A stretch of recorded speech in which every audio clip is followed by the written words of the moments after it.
self-serving, persuasive talkers of everything and nothing. We are Conversation Con Artists.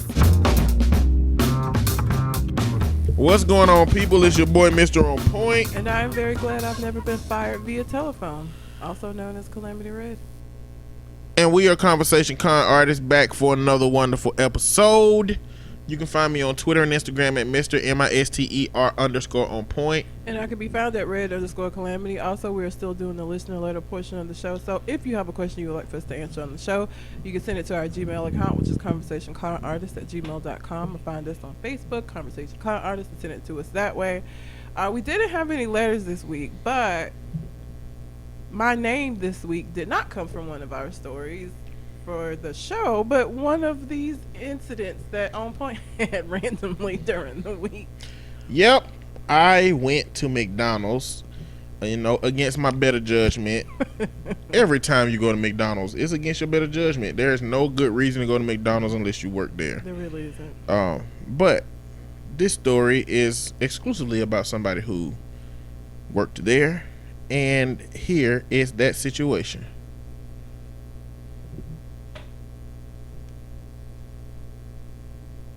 What?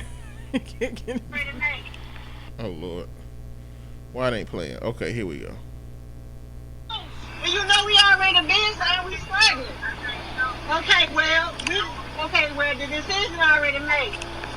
Cause I already called Joe, Miss Shirley, and all of them. They done, man. We can't keep doing this, cause we right here putting your weight and everybody else's weight. And there's always something. Every time you turn around, I need a car. I'm waiting on my husband. I ain't got no car, but I'm paying taxes to get to work.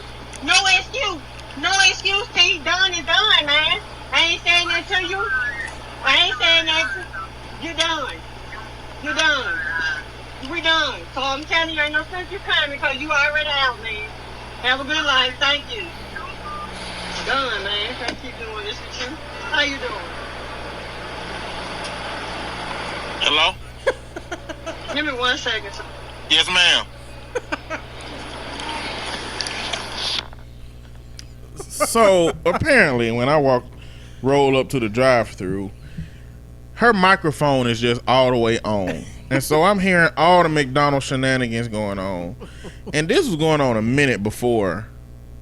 whole minute before I actually started recording. I was like, I'm gonna get some of this, and damn, 2 people had a bad day. It looked like one worse than the other one. Yes, the one that got fired over the phone. But it looked like she was doing this with a cart in front of her to drive through. Maybe the window was closed and she opened it up. I don't know. Have you ever been fired from a job? No. So I used to work at McDonald's, and I know that you can't terminate somebody over the phone.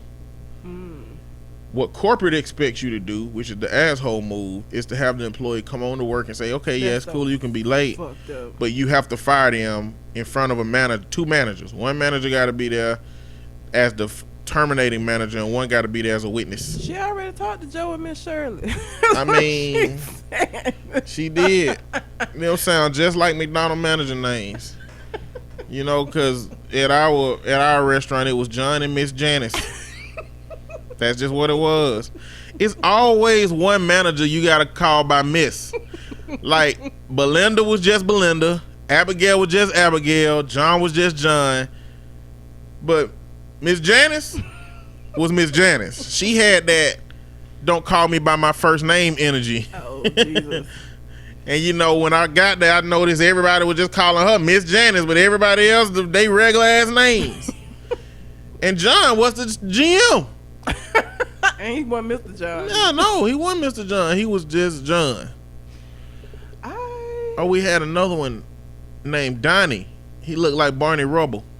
Oh, no. Yeah, he was short and wobbly and silly as fuck. Goofy. That is unfortunate. No, I've never been fired from a job. Because in high school I worked at, I didn't work in restaurants. I worked in grocery stores when I was in high school. And I went from Piggly Wiggly to Food World. And from Food World, I worked there till I went to college. And then I got to college and had a on campus job working in the housing office / being an RA. And yeah, I've never been fired from a job. On the phone or otherwise. I've never been asked to leave. Yeah. Which is surprising considering my attitude. Your attitude different now than it was back then, right? Yeah. True. Enough for you to recognize the difference? Yeah. I probably would have, if I was like this now, then I probably would have had some fires under my belt. You know, like, so I've talked on the show before about I'm natural for any. I don't know how you would know that at this point, but I have been for I don't even know how many years at this point. It's been maybe like has it been a decade? I don't know. Anyhow, I have these instances. I'm dark skinned, okay, but I have curly natural hair. My hair is naturally curly. When I put water on my hair, it curls up. That's just what it does. Why? I don't know. Because neither of my parents have curly hair. None of my brothers have curly hair. Cole Jackson from Government Names has jokingly said that I might be the milkman's baby. Maybe I am. I don't know. But the only people in my family that have this hair are me and my cousin. So it's got to be on my mom's side, whatever it is, because she's my cousin on my mom's side. Everybody else doesn't have this texture of hair. But because I have this texture of hair, early on when I became natural, it was something that people would ask all the time. Like when my hair it's getting bigger now, but before I cut it and I would, have it really big, I would have people ask me if it was a wig. And then I would have people ask what I put on it to get it to curl, or what I did to it. Did I twist it? Did I roll it up? What did I do? So it's been a little while since I've had somebody ask me that, but it's so fucking irritating when they do, because one, the question is always so first they'll ask me what I did to get it that way, and I'm like, oh, it just curls that way. Then it's like, oh, what's you mixed with? Do I look mixed? Like I'm mixed with anything? As brown as I am, what the fuck would I be mixed with that would make my hair curly? I feel like that would be a question if I was like a lighter complexion, but the color I am, I don't know what you would think that I would be mixed with that would create curly hair. And it's irritating because I feel like it's one of those things that, I don't know, black people feel like, there has to be some kind of outside influence for you to have what's deemed to be a nicer texture of hair. And, people get like, they don't get angry, but like I've said before, like, oh, it's just how it is, and they're like, no, but like, what did you do? Bitch, what I just say to you? Like, that's just how it grew out of my head. But it's like, sometimes people can't just accept that, and it's been happening again now, which it had stopped, and I don't really understand it. Which I guess you had dreads. Yes. Was that an issue that you? Nope. Because dreads always turn out better when you got Negro hair. Like, the more Negro your hair is, the better your dreads are going to look. The more curly or the more thin that your hair is, that don't work for dreads. My brother has dreads. Well, you haven't seen William in a while. William's dreads are long. Like, he's... and y'all got... those of you that don't have curly hair have Negro hair. Mm-hmm. Yeah, so I'm pretty sure his dresses look really nice and locked up real good. Yes. But, again, don't know why we have the same parents.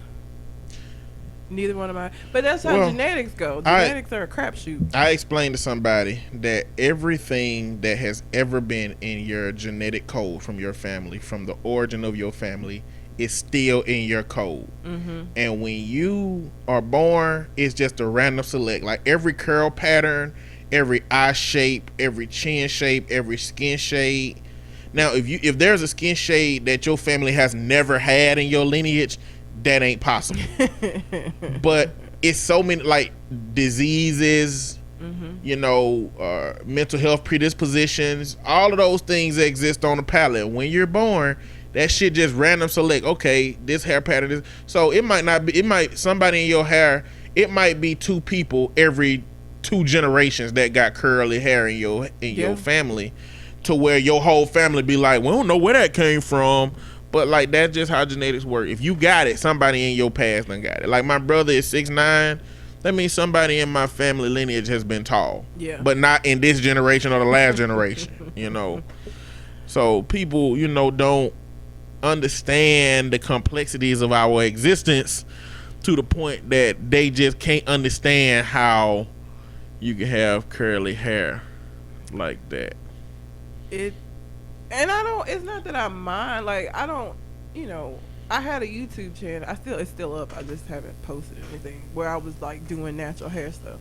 So obviously I don't have an issue sharing stuff, and like, I don't have a problem when somebody asks me like what I use on my hair. But I guess my issue usually is that I can look at your texture of hair and like, for anybody listening that is wasting money on products right now, let me tell you this. It don't matter how much curl form, curl lengthening, no matter how much of that is in the title. If your hair is not already predisposed to curl, it is not gonna that it doesn't make your hair curl. And so I hate telling people what I use because they think they're gonna go and get it and put it on their hair and it's gonna make their hair curly. It brings out the curls that you have, right? It'll keep it from frizzing up. But if you don't have curls, it ain't gonna give you curls just because it has curl in the name of the cream that you putting on your hair. Like, you're gonna be disappointed as fuck. And I try to like tell you know, like, oh well, this is what I use, but you know, a lot of it is just genetics. Like, it's more to do with the way my hair naturally curls as opposed to the products that I use. Because my hair looks similar to this no matter what the fuck I put on it. You need to stop telling people that. What? You need to stop adding that. But I don't want them to be disappointed. Well, they'll be disappointed in the product, not in you. Now it sounds like you just saying, my hair is superior. Find whatever you like, but you're never going to reach this level of hair greatness.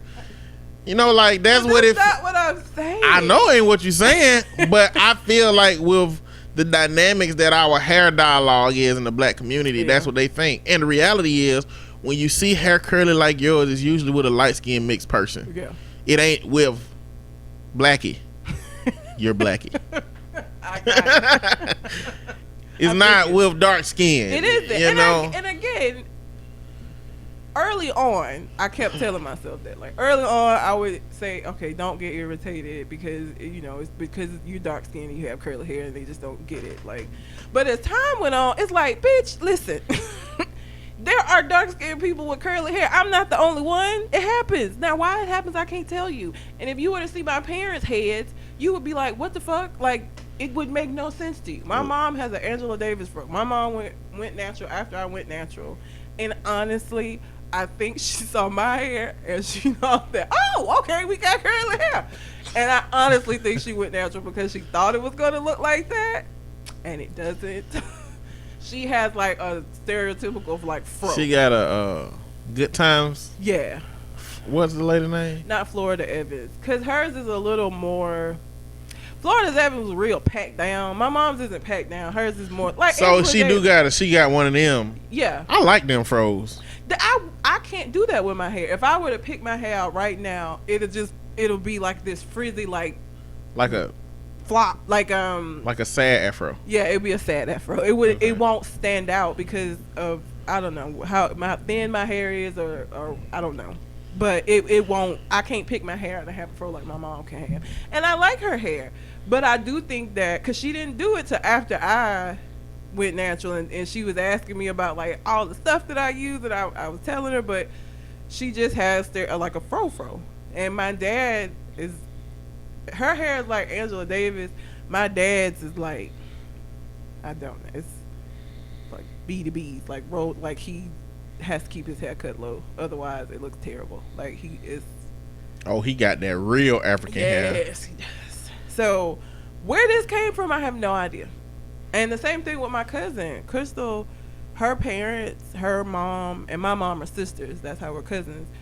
Her mom is the same, has afro hair like my mom. Her dad has, his hair is probably about the same as her mom's hair. Now, my dad is like a little step down, but her dad, and so she has curly hair, and we don't know why. We have no idea. It just is what it is. Listen, you can't be giving these folks the option of the red pill and the blue pill, okay? Just give them the fucking blue pill. The red pill, they don't need to know all that shit. But I'm trying to keep them from wasting money, because you're gonna go buy the shit, and you're not gonna cuss me out because I'm not gonna be around, but in your mind you're gonna be like, that bitch like. If they're too stupid to realize that different products respond to different people and different hair differently and think they can get the same outcome as you, they too stupid for you to even care. They not smart. And a lot of people ain't smart, but you don't have to participate in trying to educate them on colorism now. Well, because that's what it got to turn into. It is. It got to turn into a dialogue about colorism, because you was just assuming that because I'm dark skinned that it's not possible for me to have this level of curl. So when I say that this is naturally curly, you probably still don't even believe me. They don't. That's the red pill. Yeah. They don't need that. Give them the blue pill.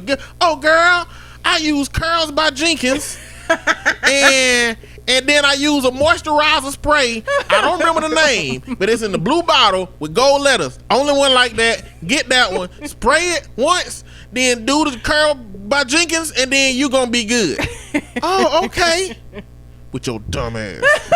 I guess I feel bad because I remember, like, not so much now, because I feel like natural hair people are still doing it, but it's not like this huge movement that it was. But the commercials for like these companies make you feel like, oh, if I use this is going, I'm gonna have hair like the girl on the commercial. No, you're not. Every cream I've ever seen has curl something in it. Curl this, curl that. But the thing about it is, when I wet my hair, I can go wash my hair right now and don't have shit in it. It's still curly because my natural curl pattern is curly. So without me putting anything in it. Now, if I don't put anything in it, it's gonna dry and be a frizzy fucking mess, because I don't even feel like African type hair. It don't, to me in my head, it don't seem like it can get wet. I feel like it just roll off like rain X's on it, like windshield wipers with the rain X. When you put on your windshield and the water just bead up and say, I'm the fuck out of here. I can't do shit with that. It gets wet, but like it has a lot to do with the porosity of your hair, whether or not it like porosity. Yes. Okay. Whether or not it's like soaks in stuff quick. My hair gets wet real quick and easily, which is a pain in the ass, because what that also means is that when we live in Alabama, it's humid as fuck outside. My hair is gonna be impacted by the humidity because my hair retains water. It'll draw it in, and so it's gonna get fucking frizzy when it's humid outside. It's just what it is. I think more coarse texture hair might not be as porous. I think I'm saying that right. And so it takes a little longer, but it get wet. Porous in terms of having a lot of little bitty tiny microscopic holes in it. Some which will be bigger than others. So if you got tiny microscopic ones, it take longer to soak that into your hair. Yes. Versus if you got bigger ones, it soaks into your hair more quickly. Mm-hmm. Yeah. What I run into in terms of the natural hair dialogue is a woman will ask me what I put in my beard, and I say I shampoo it, I condition it, I put a beard conditioner in it, then I put a beard butter in it, and then I put a beard oil on it. And they be like, you do that much for your hair? Like, it's natural hair. It just come out of my chin. What do you mean? My beard hair is the same as the hair on some woman's head, except less critical that I keep it in order and conditioned and shaped up, But that's my beard. A beard is natural hair, yes. You need to do all of that shit to it to keep it looking decent. And I don't do it enough. Honestly, I don't keep up with my beard enough. My beard just unruly. Anyway. But it's about time to go get my split ends cut again. I did not realize, because it is hair. It's hair like hair on your head. I did not realize like how much men did to their beards. I really did. That was news to me. I did not know that y'all had oils and creams and things that you do to your beard. But I applaud it. Go ahead, because a nice manicured beard is the shit. So. But why wouldn't we? I don't know. I just didn't think about that it would be something that you would do like what I do with the hair on my head. Like I don't know. It just wasn't something I thought about. I just thought y'all just grew beards out and it just was what it was. Like I didn't think about maintenance as it pertains to the beard. My beard. It makes sense, but like I just didn't think about my it. beard's scraggly as fuck.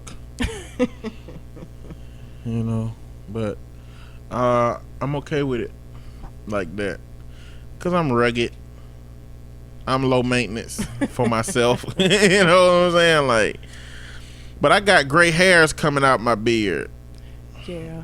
I 2 new gray hairs appeared on my body. One was on my chest and one was on the front of my beard, but I cut it off by accident. I like my gray hairs. I haven't found one yet. And every time I say that, everybody's like, you dye your hair red. My roots are not red. So if my hair was gray, I would see it at the roots. I don't see any yet. I went to a restaurant the other day, and this dude who looked like he was about 37 had all white hair. As a white dude, he looked like Colonel Sanders. I was like, who the fuck? Why they let him in here like this? Colonel Sanders looking ass boy. Some people gray early, and some people like gray is like it's like a trend. So some people make their hair gray on purpose. But this shit was white. There are people that gray like that early. Like they just. Did you watch Community? Yeah. Did a lot of it? Not a lot of it. Did you see Chevy Chase's character Pierce's dad? Mm-mm. He had a wig made of what was it? It wasn't pearl. It was a fake hair. It's like it was made of like it wasn't marble, but it was one of those. It was pure white, and then he just put it on top of his head. But he was just so racist in the show. I don't know how they got away with a character that racist in the show, to be honest. I mean, already on top of Chevy Chase's character's racism in the show, but they put him in a couple of episodes. And a spinoff episode from that was that he was a really, really wealthy man that owned this business. In order for Pierce to get the inheritance from the business, him and his friends had to play this video game in which they won. So the whole episode was an 8-bit episode where they all had their own 8-bit characters, and they was just like in an RPG. And they won because A-Bed basically hacked the whole program, and it was crazy how that worked out. But he, you know, A-Bed in the show was autistic. He had Asperger's, high level functioning autism, and he in the game he met a wife, and it turned out that was a weird part of his relationship thing in the show. But whatever. Yeah, he looked like that dude. I can't remember his name. I'll have to show you a picture of him if I find it. But some people gray early though, but I don't know. The last thing that before we get into the stories for the show, I done had so many people come in my office here recently talking about American Gods, and I like mythology. I like that genre of reading. So I was like, okay, maybe. So I started watching American Gods. I watched the first 2 episodes. I can't do it. What's the problem with it? But the same problem that I had with Us. They don't explain what the fuck is going on and it's on Stars. It comes on Stars. So these are like hours. These are like an hour or full hour because there's no commercials episodes, and there is no explanation. I know that some of the people on the show are supposed to be like new gods and old gods, and I know if I kept watching it would eventually explain it, but like 2 episodes in and I still don't know who people are supposed to be. It made me lose interest in it. Like, he works with somebody named Mr. Wednesday, who I'm assuming is supposed to be like a head god, like Odin or Zeus or one of the, I don't even know which mythology it's because they don't say. Like, I think it's Norse, so that would be Odin mythology. Mr. Wednesday, yeah. So Mr. Wednesday is Odin. Have you watched it? No, but when we were playing Dungeons and Dragons, Mark had a character named Mr. Wednesday. Oh, okay. And anytime Mr. Wednesday showed up, there was some luck would happen. Mm-hmm. So the way that he integrated in our story was somebody died in our party. Mm-hmm. And Mark tried to make a way for us to bring our character back to life. Mm-hmm. And we were just traveling down the road and we ran across a buggy that was stuck in the mud.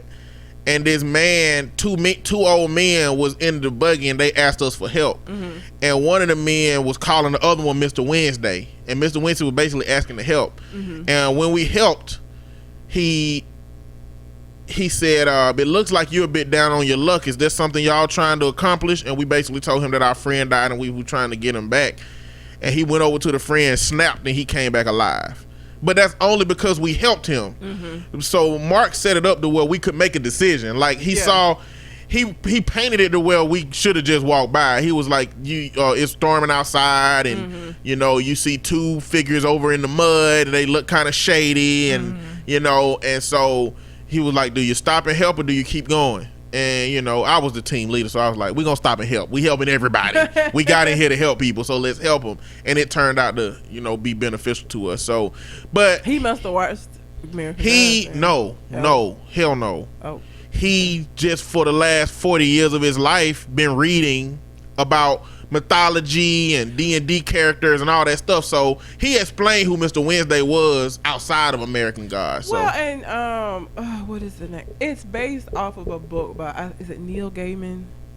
And I've read some of his other stuff. He writes stuff like American Gods.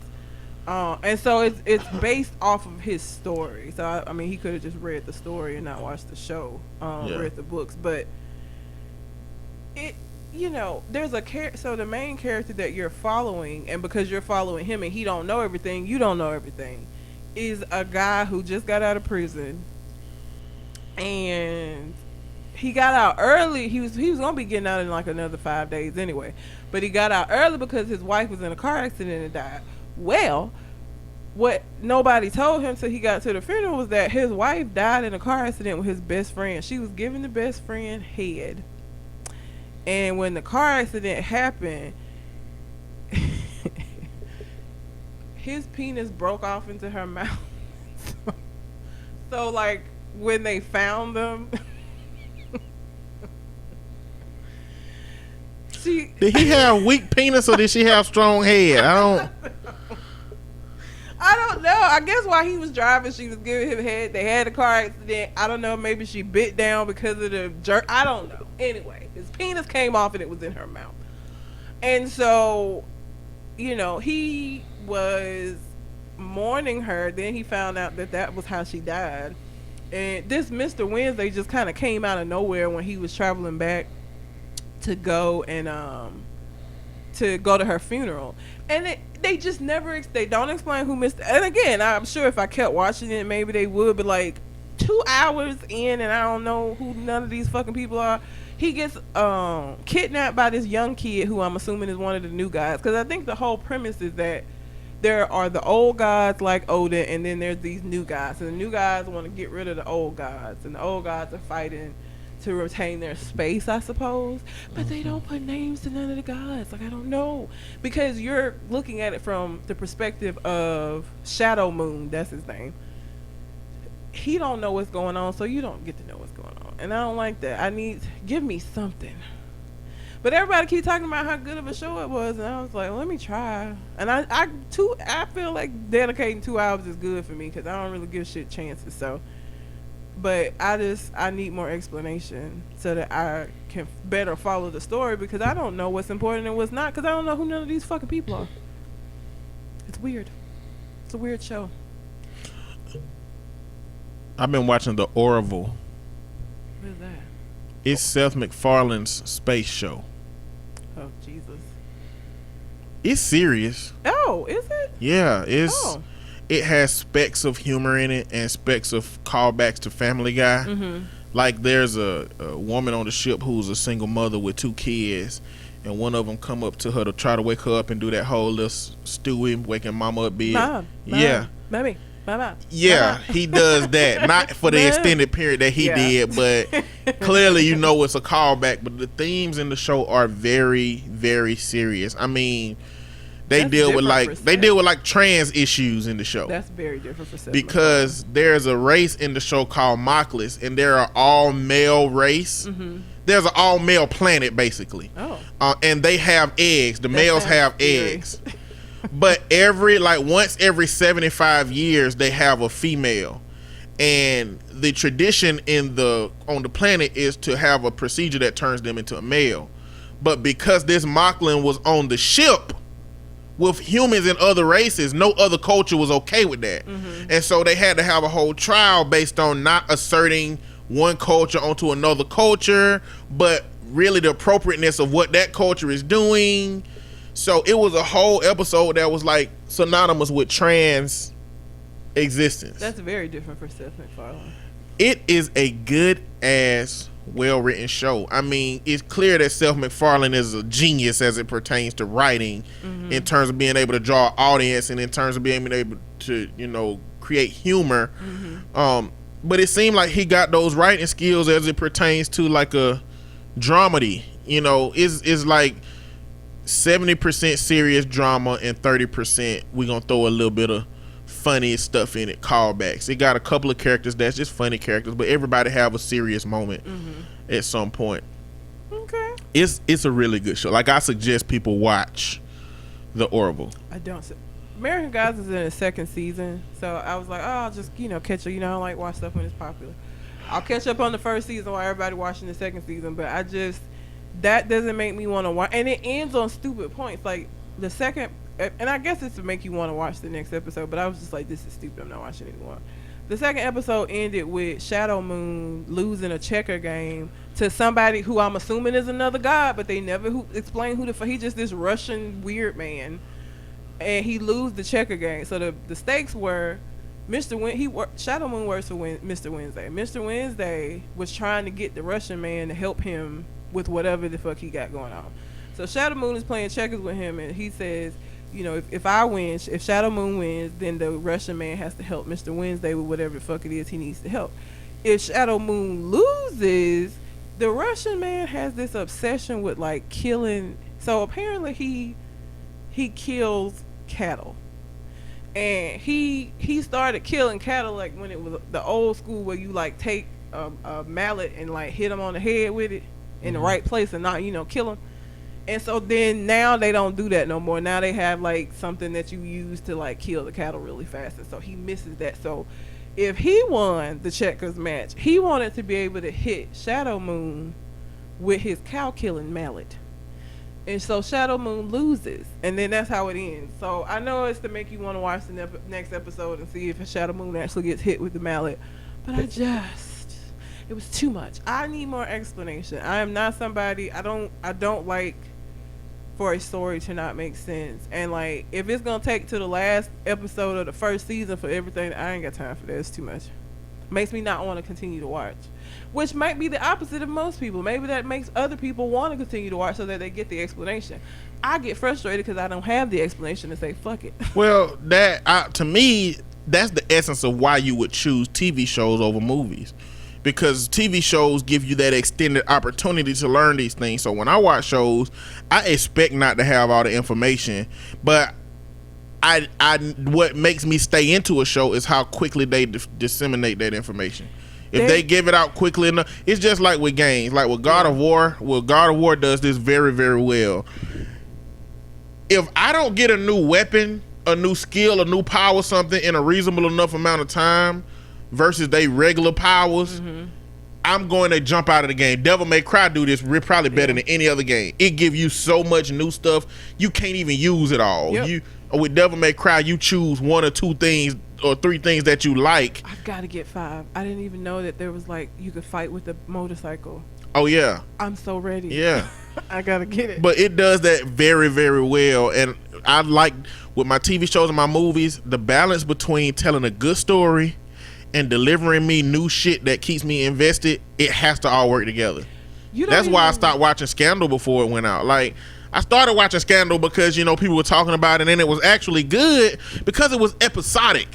It had a very small imprint of that relationship president thing, which didn't really make sense to me, but it had interesting characters, and they were helping people overcome scandals. I like stuff like that. The Blacklist is my current show. I like that every episode they're going to find a new blacklister, which is a deep criminal that the main character in the show knows about. that he's helping the FBI find while they doing a whole bunch of weird shenanigans. I like that.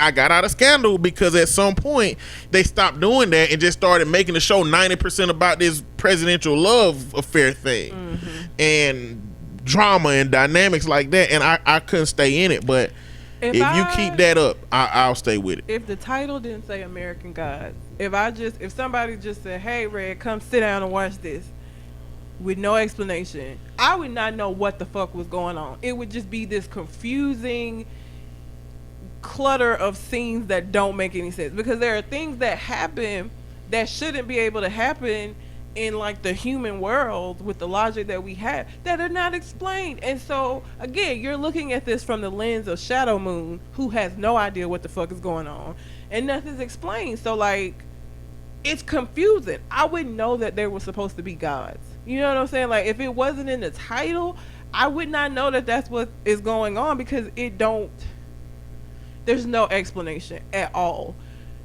Shadow Moon is helping Mr. Wednesday. He doesn't know what Mr. Wednesday does. He doesn't know who Mr. Wednesday actually is, what his real name, nothing. He knows nothing about this man. He agreed to help somebody randomly who he doesn't know.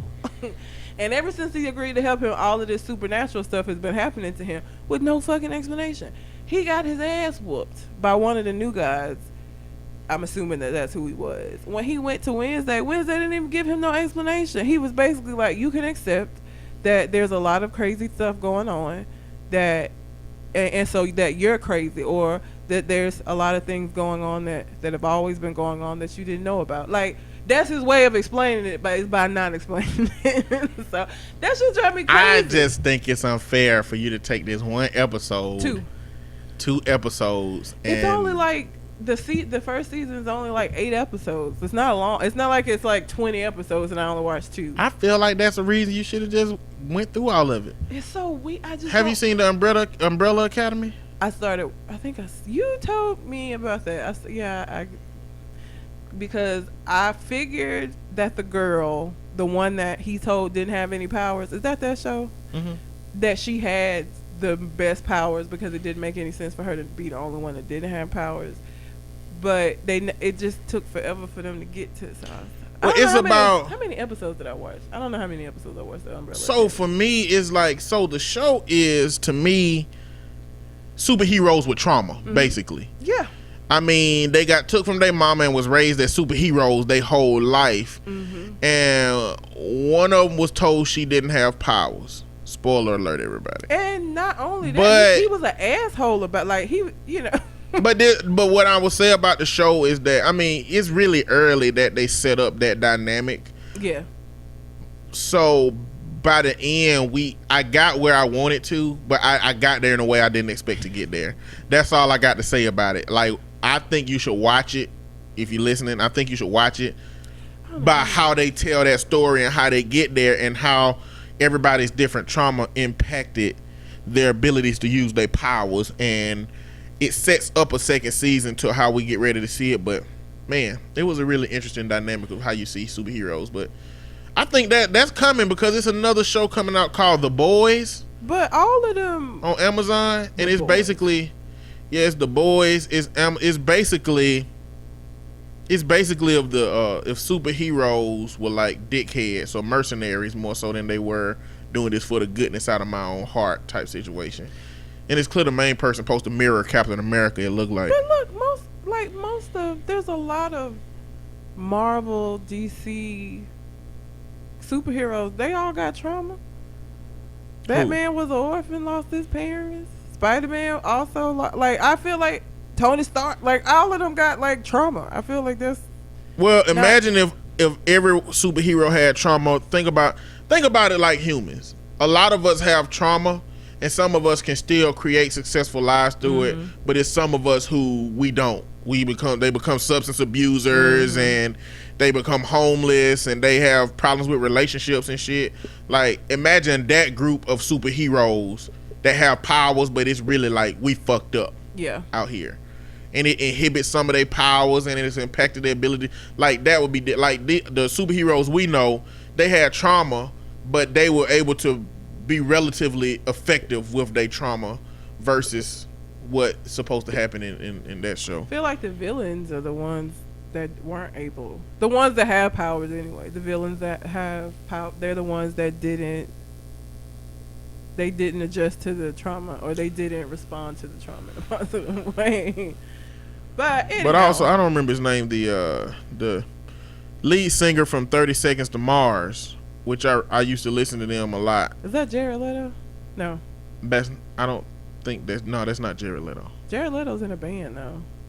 He was in a band before this. I don't know if it was 30 Seconds to Mars. I don't know. But that's his series. He left music and he wrote that. Oh, okay. The Umbrella Academy. So I was invested in a different way.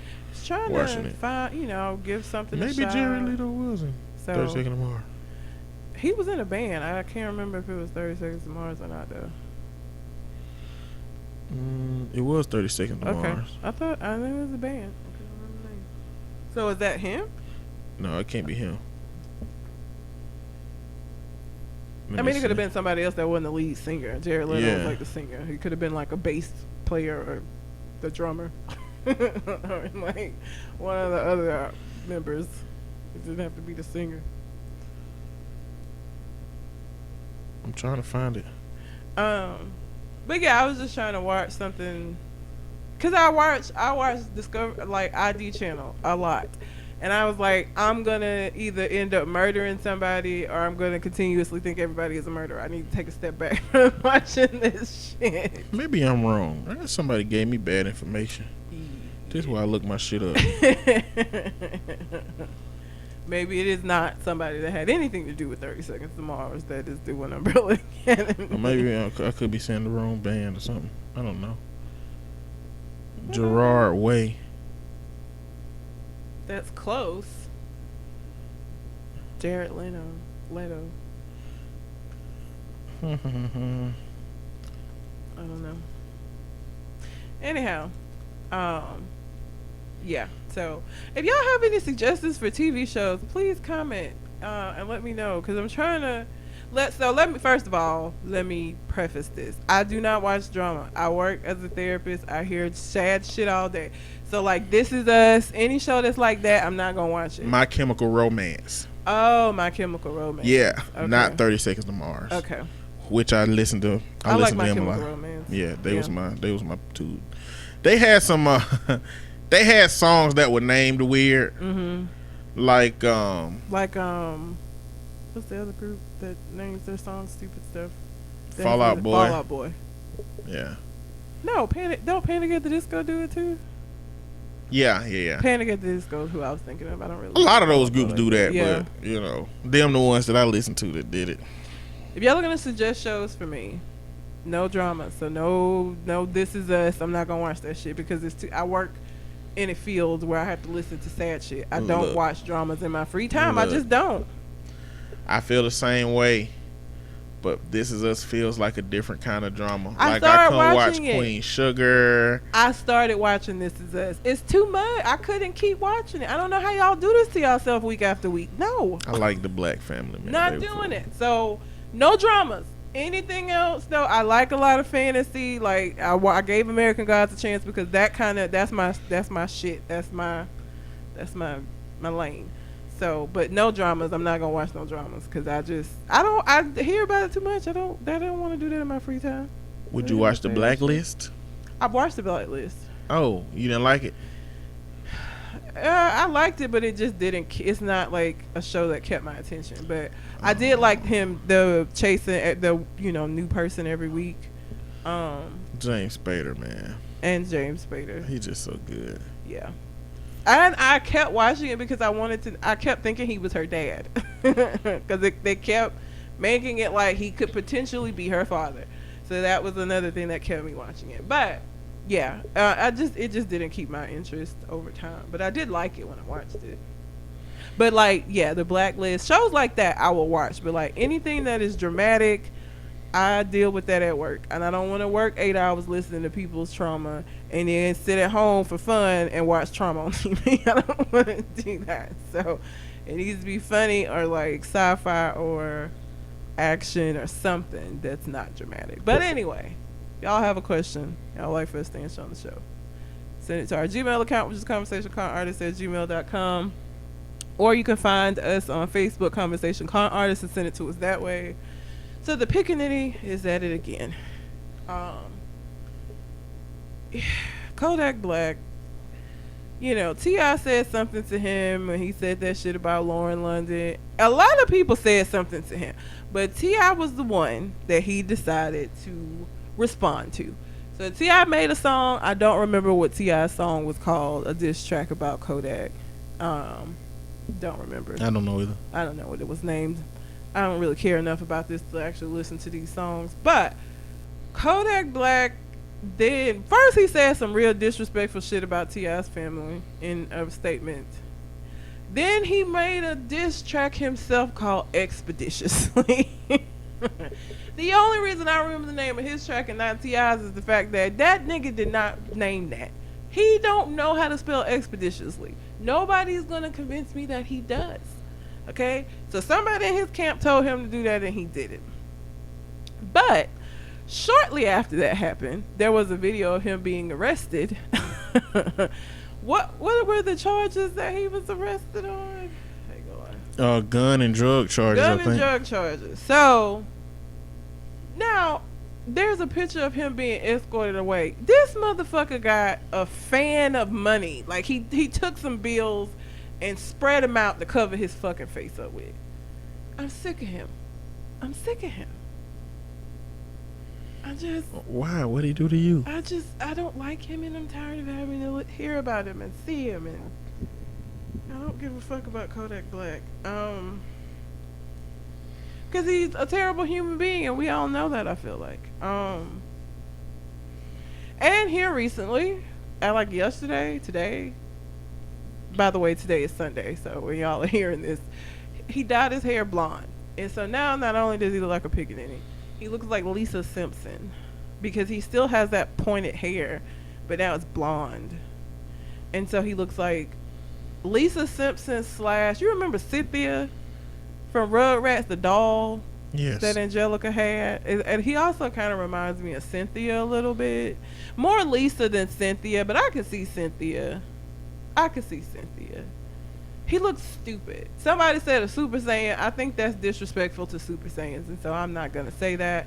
I have a brother that was a huge Dragon Ball Z fan, which means I had to watch that bullshit because he watched it. I'm not even going to do Super Saiyans like that. He don't look like a Super Saiyan to me. He looks like Lisa Simpson or Cynthia from Rugrats. And I'm just ready for him to, like, do time. Now, he also, I don't know if you've seen this, he was arrested for weapons and drugs at the border. Okay? Right. He said his GPS is the reason. He said that he was supposed to drive from Detroit to Boston. When he put the destination in his GPS, the most direct route was through Canada. So he got arrested at the border and trying to go into Canada following his GPS. Because he just aimless. Listen, I didn't put shit in my GPS before, and it didn't took me astray. And I realized, like, wait a fucking minute, like this ain't right. He just went with it. I feel like Kodak Black is the nigga that, like, it could be leading him into a lake, and the niggas in the car could be like, no, don't, it's water. No, that's the shit, you heard her. She said go this way. I feel like he was driving a lake because the GPS told him to turn left, and you just gonna turn left and drive into the fucking lake. That's the kind of nigga I see him as. So he is blaming his GPS. He said the GPS told him that this was the way to go. He didn't realize that he was going to be crossing the border in order to...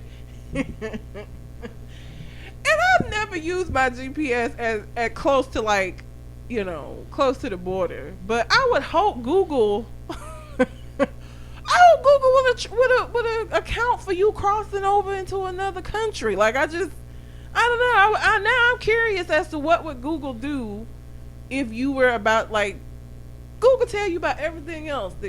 She tell you about, you know, accidents that you finna encounter that's gonna slow you up. She tell you about it. She just let this nigga go into Canada. He didn't know he was going into Canada. I just don't understand. I don't get it. Maybe she wouldn't say anything, but I just feel like she would. I don't know. So, one thing that Kodak Black said was, "I don't know why you talking to me when you know I ain't gonna even listen." He said, "How the hell you calling me out when you know I don't listen? How you try and put me in timeout when I ain't big boy children?" What? Wait. What? Nigga waiting on for me to fall off just like that boy Gilly. Said they ride for me till the wheel fall off. I be like, oh really? How you tell me what came out my mouth? You don't even know Nipsey. Tiny, that bitch ugly as hell. I don't even want Piggy. So I think with that first line, we understand that he knows good and like he's in the best position in this whole interaction, Which is just being able to be a troll with nothing to lose because he ain't got shit. Like what is him and T.I. beef supposed to come to? Is T.I. really finna get out here gooning because of Kodak Black with all he got to lose? No, he's not. So Kodak Black apparently is from Florida. His name is Bill. Let me just say to all of the Florida motherfuckers that I have been seeing, His name is Bill. his real name is Bill. Yes. Bill. Bill. B-I-L-L. B-I-L-L. Yes. What the fuck? Are you sure? Is that short? Is they doing a white people thing? Is it really William? Mm-mm. His real name is Bill. Yep. Oh Jesus. Bill Capri. I don't have time. It came out when he. That's what I read on the papers when he got arrested. Jesus. Bill Capri picked up. For all you Florida people who want to claim him and talking about we ain't gonna never stop supporting him, y'all sound stupid as fuck. I just want, first of all, let me say this, Florida. I don't know if you know, but like people look at you like the asshole of the United States. Like it's so many times during the year where I just really wish that we could do that Bugs Bunny shit where we like cut y'all off and let y'all float the fuck away. You're not helping your case. You're not helping your case by going to bat for this pickaninny ass nigga. I'm sorry, you're not. So you saying, oh, we gonna steal you, Florida ain't finna. Okay, keep on, I guess. Okay, Bill Capri is a name that he chose after he changed his given name. What was his given name? His given name was Bill Capri is a name you fucking chose. That makes it worse. Dewson Octave. Dieuson. Octave. Was Octave the last? Dyson. Dyson? Yeah, I think I said something about his name before. I feel like I just got deja vu. Nigga, that ain't how you spell Dyson. Dyson? I couldn't remember how to say it. But I remember like that conversation. We've had this conversation about his name, like with some other shit he's done in the past. But listen, Florida, y'all can have him. Take him back, actually. Please, come get him. Come pick your boy up, since y'all love him so much. But Florida, y'all don't want to win. Y'all don't want to win. This is not how you win. Kodak Black is not how you win. But if y'all want to go out here and go to bat for this rapist ass, picking any nigga, that's fine, I guess. You do what you do. Do what you feel. But I'm just tired of him. And I'm tired of looking at him. I'm definitely tired of listening to that fucking voice. His voice is like nails on a chalkboard to me. I don't know if it's how nasal it is. I don't know if how high it is. I don't know what it is about his voice. But I cannot listen to him speak. I just can't. It's so ugly. It's terrible. Mm-hmm. So yeah, fuck Kodak Black once again. Said this last week, but the continuation. Fuck him. Yeah. And I have nothing to add to that dialogue because I don't care. So Expeditiously. Joe Clark is the only person that could use that with any finesse. Everybody else is just teacher. I'm gonna read most of this story. It's okay. about preposterous. Teacher charged with hiring hitman to kill student after molestation accusation pleads not guilty. Wait, before you read this, I want to make sure I have this straight. So the kid made a molestation accusation against this teacher, and the teacher hires a hitman to take the kid out And his family. To keep him from testifying, I'm assuming. Makes the most sense to why you would do that. All right. Is this a SVU? It sounds like Law and Order SVU. It sounds like it's gonna be if it ain't yet. A St. Louis teacher with HIV is accused of taking a student. Wait a fucking minute. That one in the title. That's why I'm reading this story. Okay. A St. Louis teacher with HIV is accused of taking a student out of class and molesting him. 3 years later, police say the teacher tried to hire a hitman to kill the child and his family. Is this a male teacher? Yes. And a boy. Okay. Mm-hmm. For months, the I-Team has been looking into the case. Wednesday, both the teacher and his accomplice made a rare court appearance. Deontay Taylor, 36, and his accomplice and boyfriend, Michael Johnson, age 66. Wait, what? Were both in court Wednesday afternoon. They pleaded not guilty to a multitude of charges. Police said while Taylor was working as a teacher's aide at Lusher Elementary in 2015, he molested a 7-year-old student.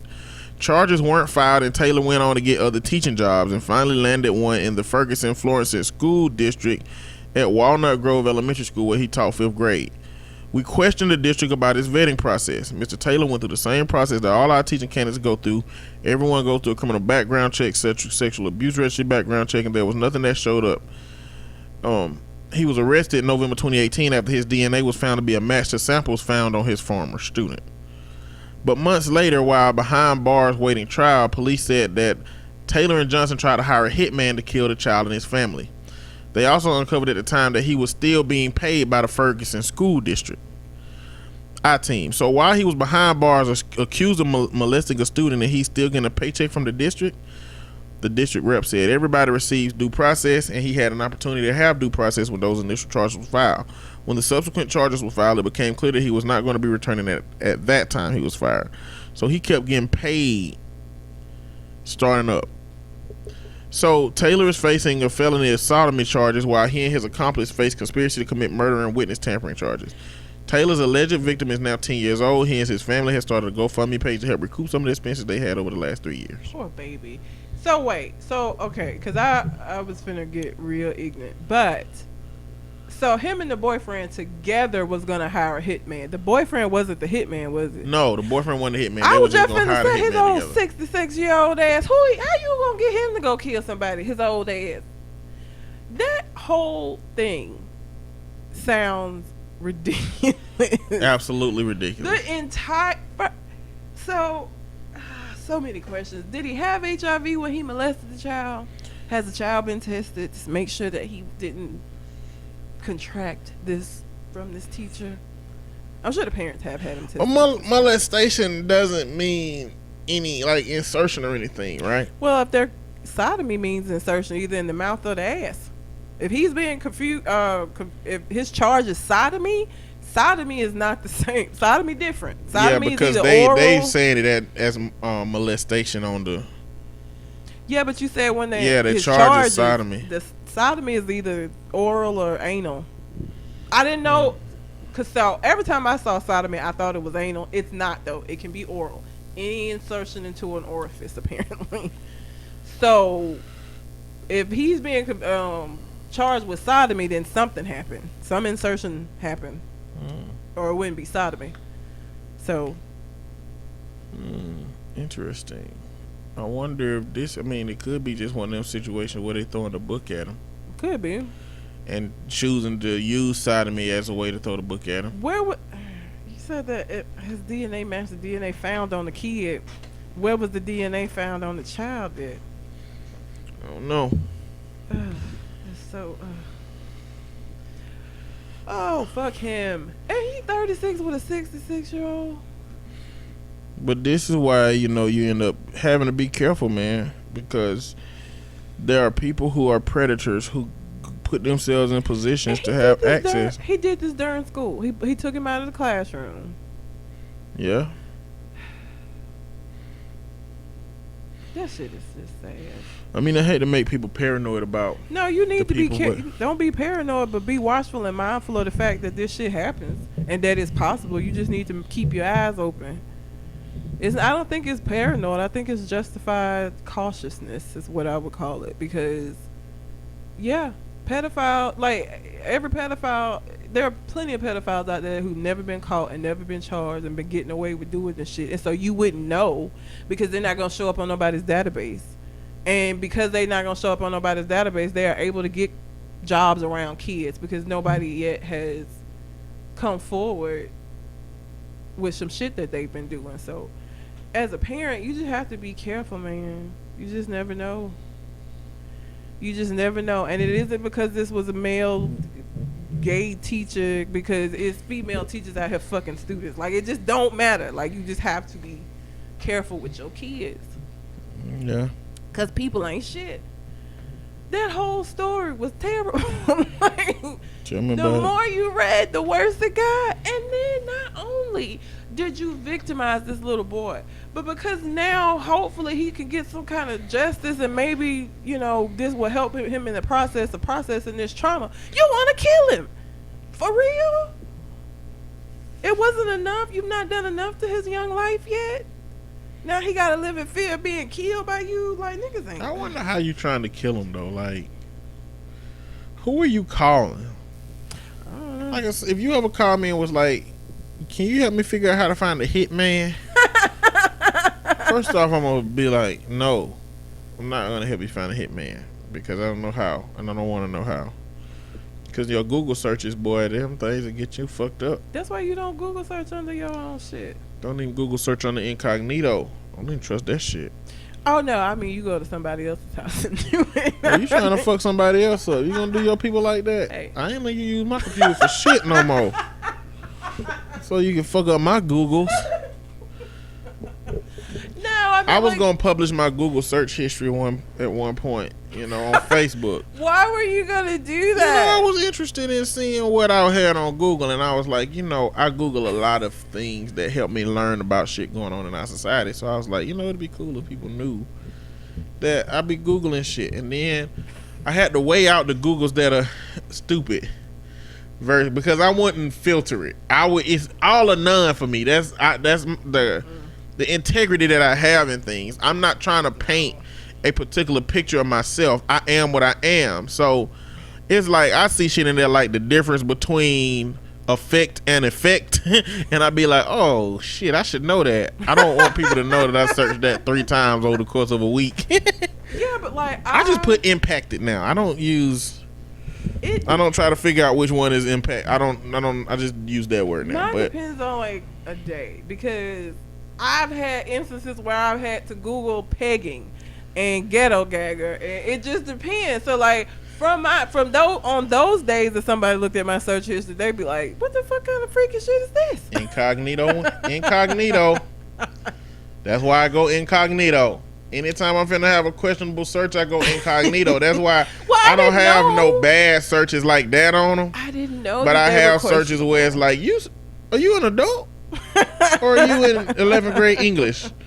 And you haven't got to that lesson yet. I did not know that like, the guy who sent me the message about ghetto gagging, I didn't know what the fuck that was. Like, because he was just like, are you interested in ghetto gagging, or have you ever, or some shit like that. And I was like, what the fuck is that?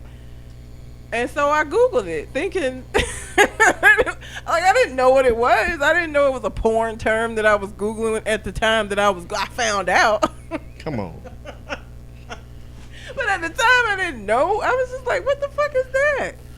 Did you know what gagging was as it pertained to Penises? Yes. Yes, but why would I think it was something to do with penises? Like, this was the first message he ever sent me. We haven't been talking about sex or penises or vagina. Like, I don't know. So, like, the first message you sent me says, have you ever been, or are you interested in ghetto gagging? I'm like, the hell is that? I figured it was something bad because of ghetto. Okay, gagging didn't even cross my mind, but the ghetto, and he was white, so I was like, this ain't gonna be nothing good.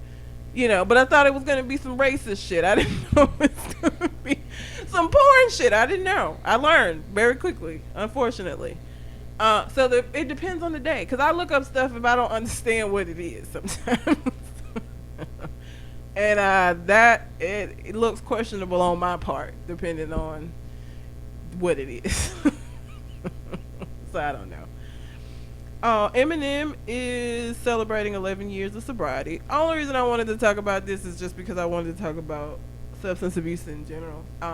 Because I had a kid this week who is having a very difficult time forgiving a parent for some substance issues. And she's a kid, so like she doesn't understand the nuances of substance abuse. But I feel like there may be some adults who also don't get it. Like when you're talking about addiction, this is not something that people are just like, oh, you know what? I'm gonna be a crackhead. I'm gonna totally be a crackhead. That's a good look.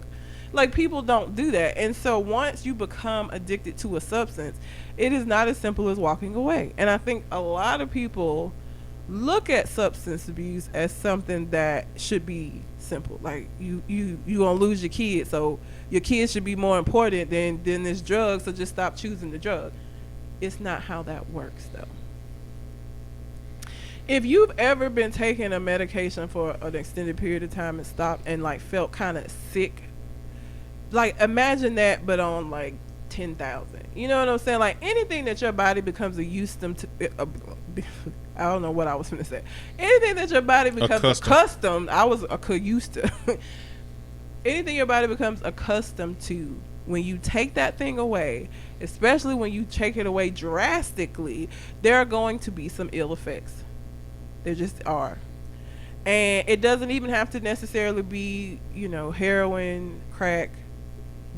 Alcohol withdrawals are some of the most dangerous withdrawals there are. You can die from withdrawals because your body has become accustomed to that thing, and removing it shocks your system. And so it is not as simple as somebody loving their kids more than crack, or loving their kids more than coke, or loving their kids more than heroin or meth. It's not. If it was that simple, it'd be a lot more people making that choice, but it isn't. It's not that simple. Because children are burdens. What? Children are burdens. How are children burdens? Because you gotta spend 8 years trying to keep a little motherfucker alive. Yeah. That's burdensome. But that's only because you don't want to take care of nothing. You don't want nothing to be dependent upon you. Nobody loves the fear that they have in their heart when their child walking towards a plug with a fork. That is fucking stress you don't need. Clearly, the value of having a tiny person that looks like you, that you're helping rear and raise, that's connected to you through blood, that starts to take on your mannerisms, outweighs the burdens. But let's not get it twisted. Kids are fucking burdens, and you gotta spend a shitload of time and energy and emotional drainage keeping their asses alive. Jesus. Okay? But you know what cocaine do? Make you feel good. Kids don't make you feel good in a quick burst where you just know, God damn, I love this child. You gotta build that shit up over time. So why would I choose cleaning your throw up over smoking this rock? This is the most terrible. Listen, all I'm saying is, if you think a parent is supposed to say, I'll choose my children over drugs any day, after they are already on drugs, that it ain't that simple, okay? Because even if the kid was a joy, even if none of the stuff you said existed, they still wouldn't choose the kid over the drug because it isn't a choice. Well, they still wouldn't choose the kid over the drug because they still got to go to the fucking honor society club meeting. They still got to go to the goddamn banquet because their child is amazing. They still got to go to the goddamn athletic award ceremony because their kid is fucking breaking records and shit. Like, why can't I just sit home and smoke crack? Why can't I just sit home and get high? Why my kid got to be great? This conversation did not go the way. What? I'm just saying. Listen, this is just an extreme example of how a parent that is on substances is viewing their life. Because when we not on substances, it's easy to say, well, how can you not choose, like for parents, how can you not choose your children over drugs? Because, bitch, you ain't never smoked coke. You ain't never snorted. If you snort coke, that moment is going to be better than the last 5 years of shit you had to deal with your child. This is not don't do drugs, okay? Drugs are fucking bad. They are. Never do drugs. Yeah. Because you should not have that base of comparison that will override the burdensomeness of you raising your child. Never have that option. But parents who've had that option, they know how easy it is to get. You know what? Coke for those parents is the response to kids' bullshit. Yes. These goddamn kids. Let me call little Ray Ray. Snort a line. See if he got some damn bumps. I need a bump of Coke, my boy. You got that? You know I do. I'll be there in a minute. Doop, doop, doop, doop, doop. They don't do shit like that headed to their kids shit.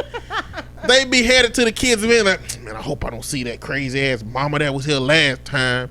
My ex be in this bitch with her son. Little crazy motherfucker, man.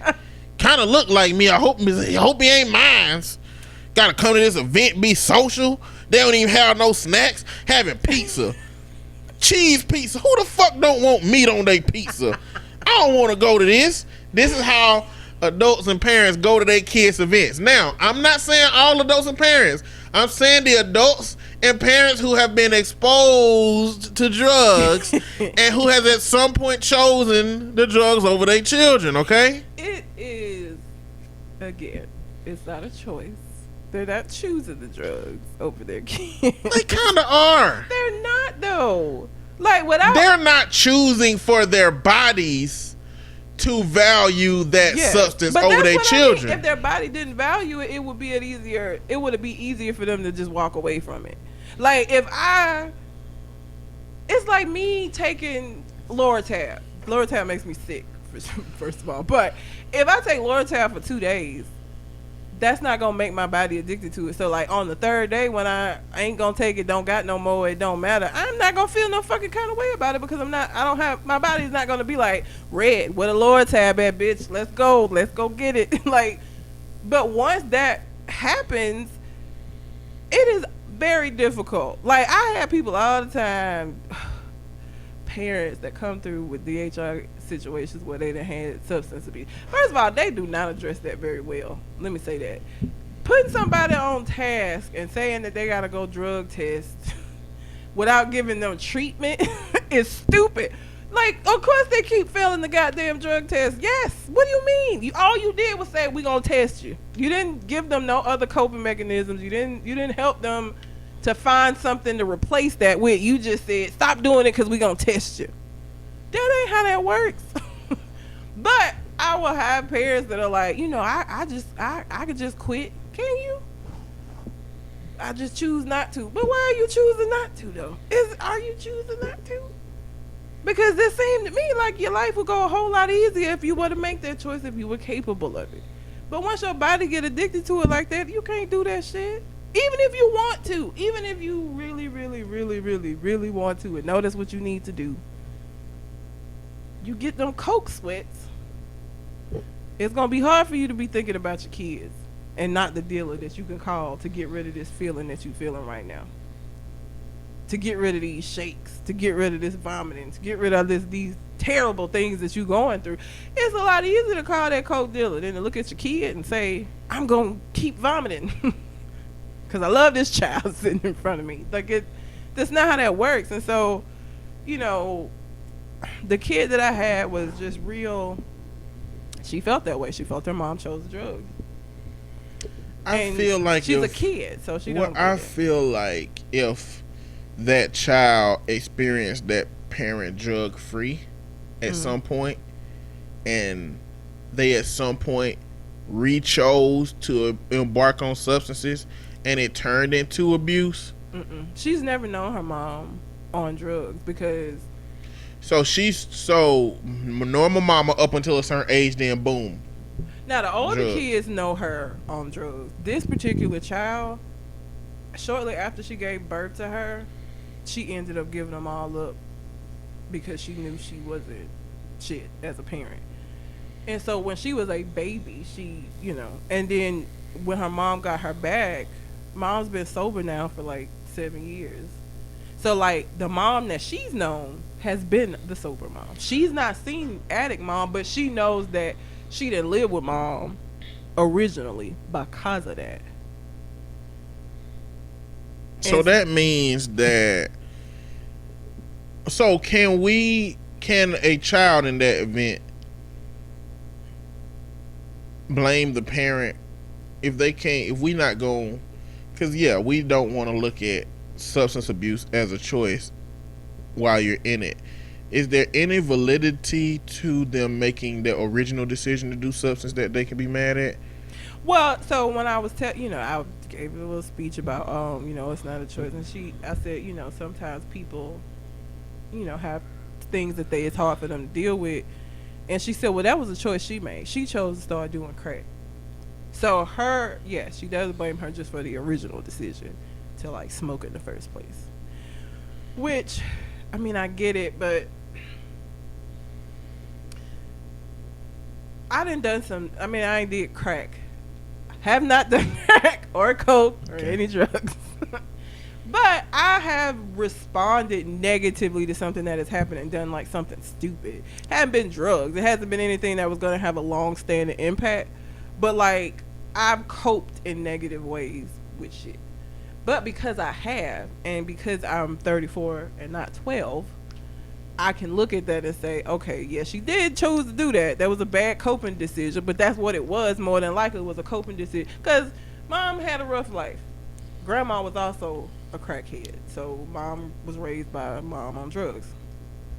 And so it's one of those family cycles. But I can look at it as a coping decision, a bad one, but something she, to cope or to avoid coping with the shit that was going on. But again, at 12, it just seemed like she just chose some stupid shit, So I don't even know how to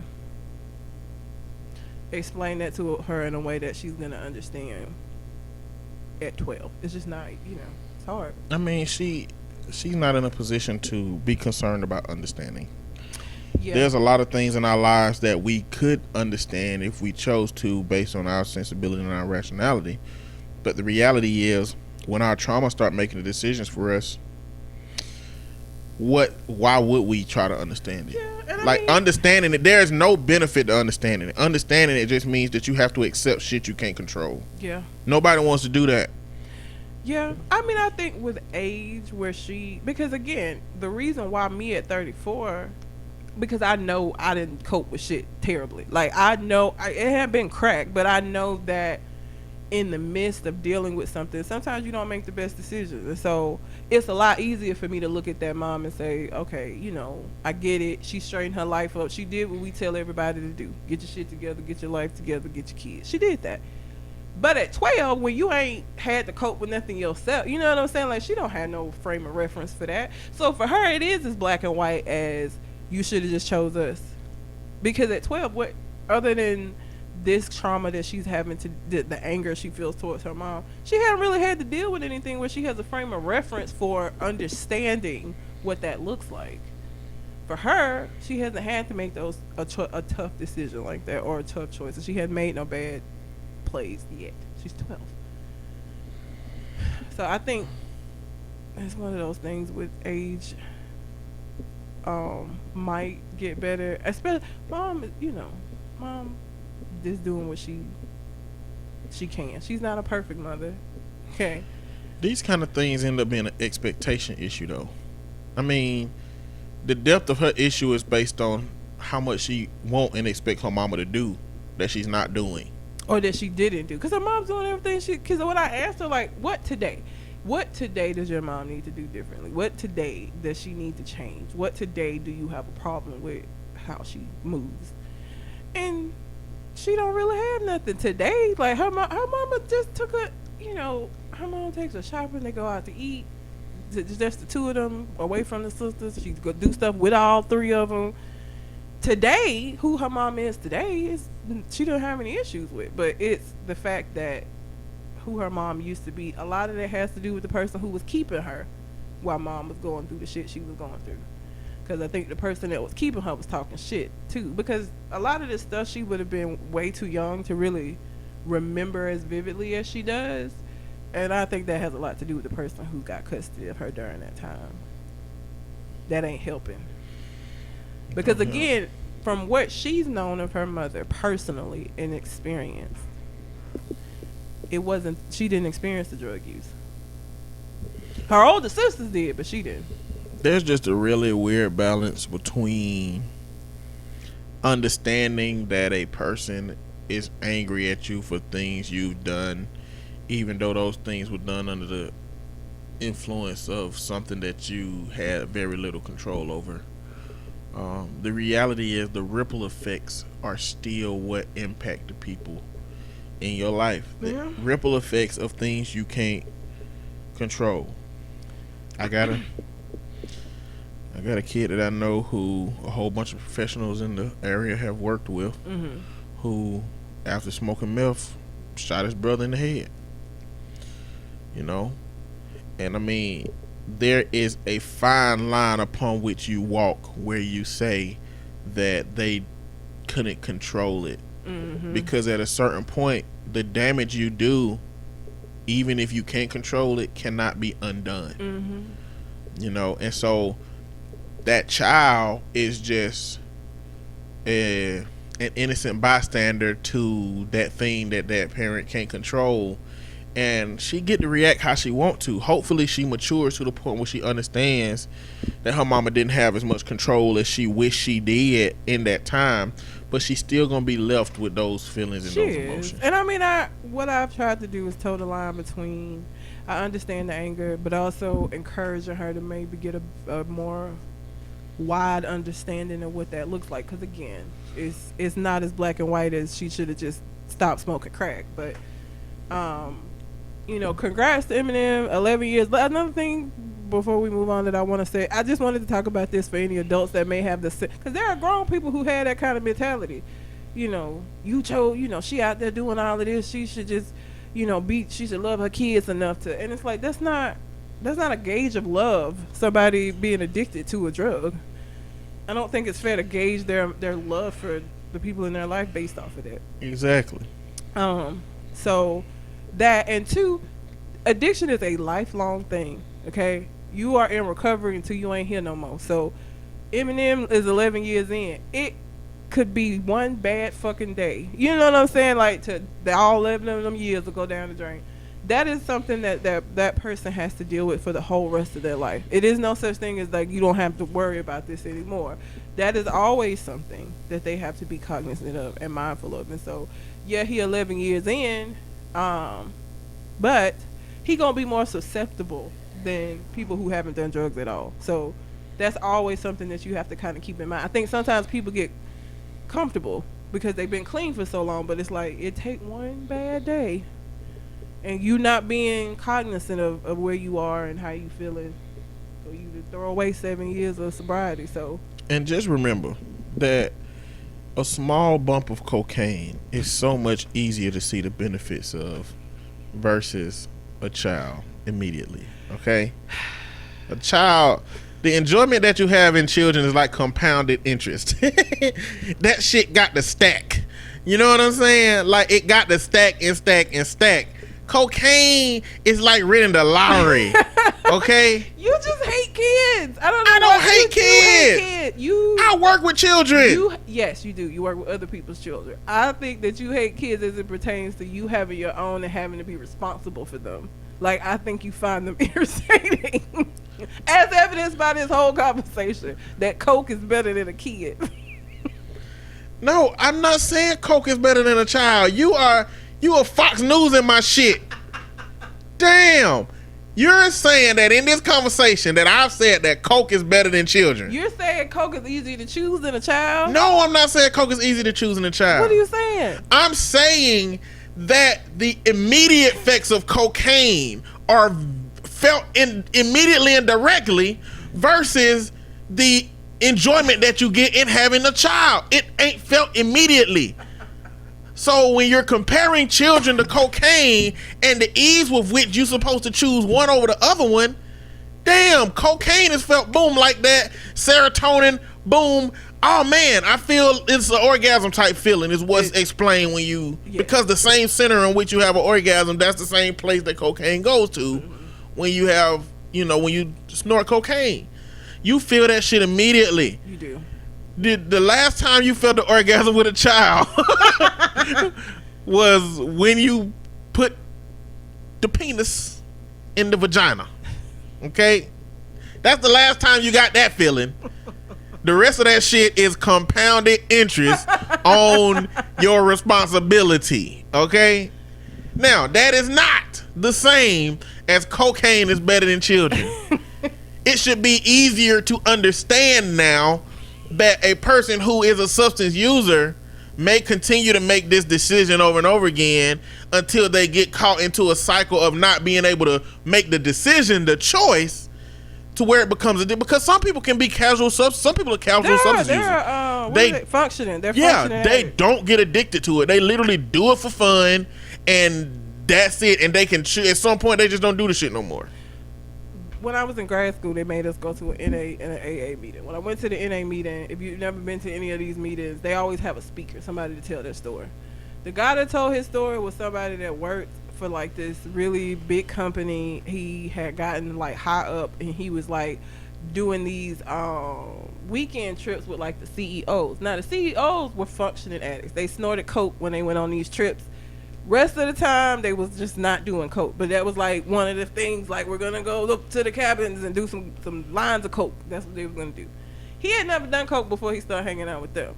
He was not able to be functioning, and so what happened is he started doing it with them, and then he just had to have it all. So he was doing it when he wasn't supposed to be. He was doing it at work. He was doing it before work, after work. He was missing work because he was snorting coke.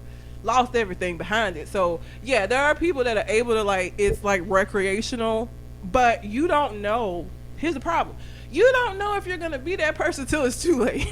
Like, you cannot sit having never snorted coke and say I would just be a functional coke addict. No, you don't know that. You don't know till you snort it, and then it's too late, because if you're not a functional person, you better lose everything behind that shit. It ain't something that you can like tell about yourself beforehand. And I'm just here to say that I'm not an advocate for cocaine usage, and nor am I an advocate for you trying to figure out if you be a functioning substance user or an addict. What I'm saying is, for people who have been in that cycle long enough to become addicts, it starts to be a situation where the difference between the immediate effects of that drug is different than the effects of kids. I don't get meth users.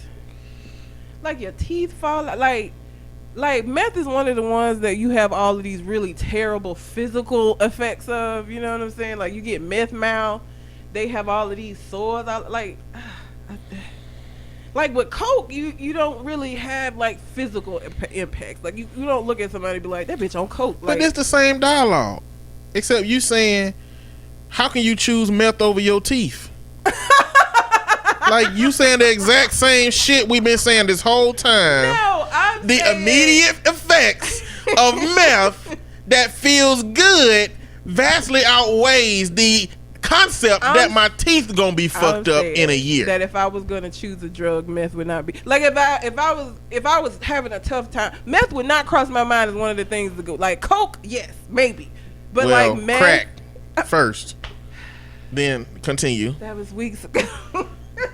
But meth would not be something. I don't understand how you have such a strong line of you not going to meth. How can people do meth, but you went straight to crack? In the other conversation we had, I can't believe people would choose meth first, but man, I see how people do crack.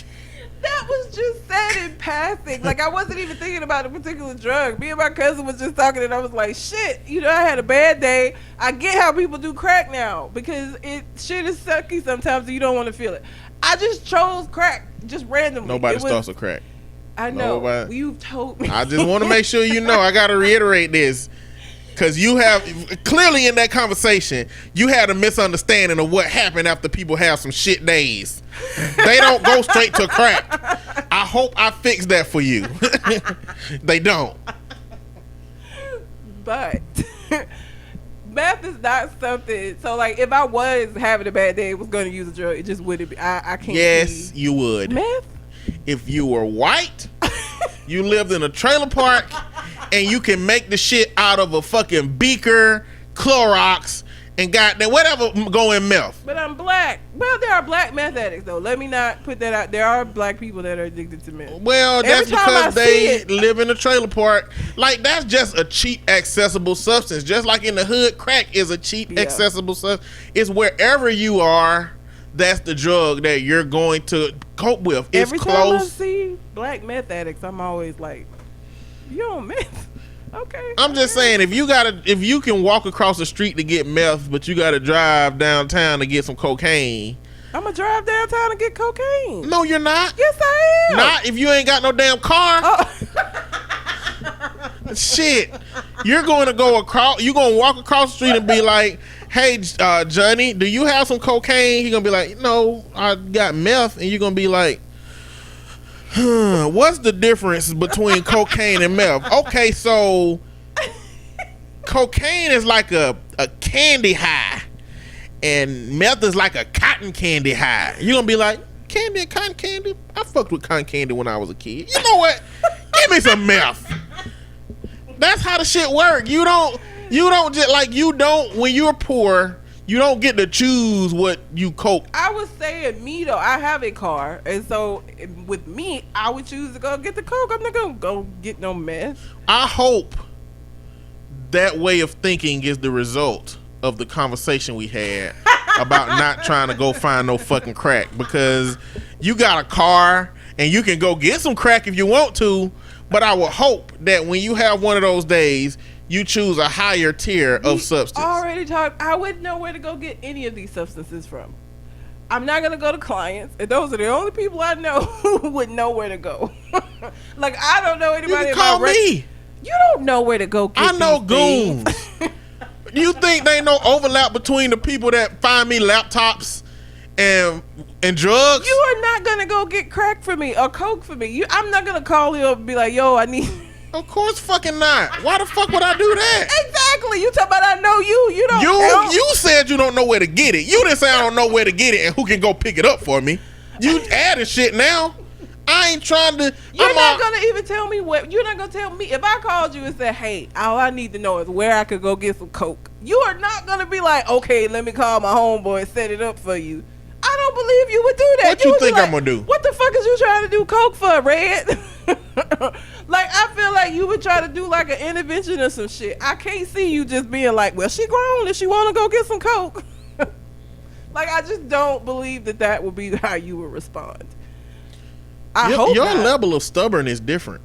You know that, right? It is.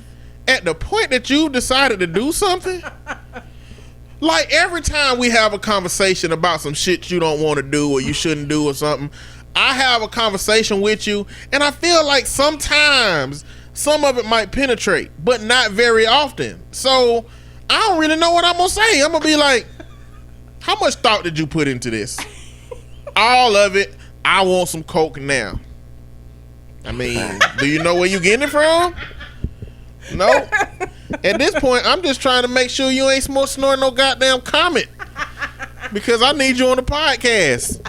I don't need you to be smoking Comet and you can't even spell and remember shit. Won't be able to do it if they go. People will fuck your brain up with messed up drugs. I am stubborn. I'm trying to become less so, but it's hard. The only way becoming less stubborn works is to practice it. And that's hard because you stubborn. Stubborn people don't want to do shit they don't want to do because they stubborn.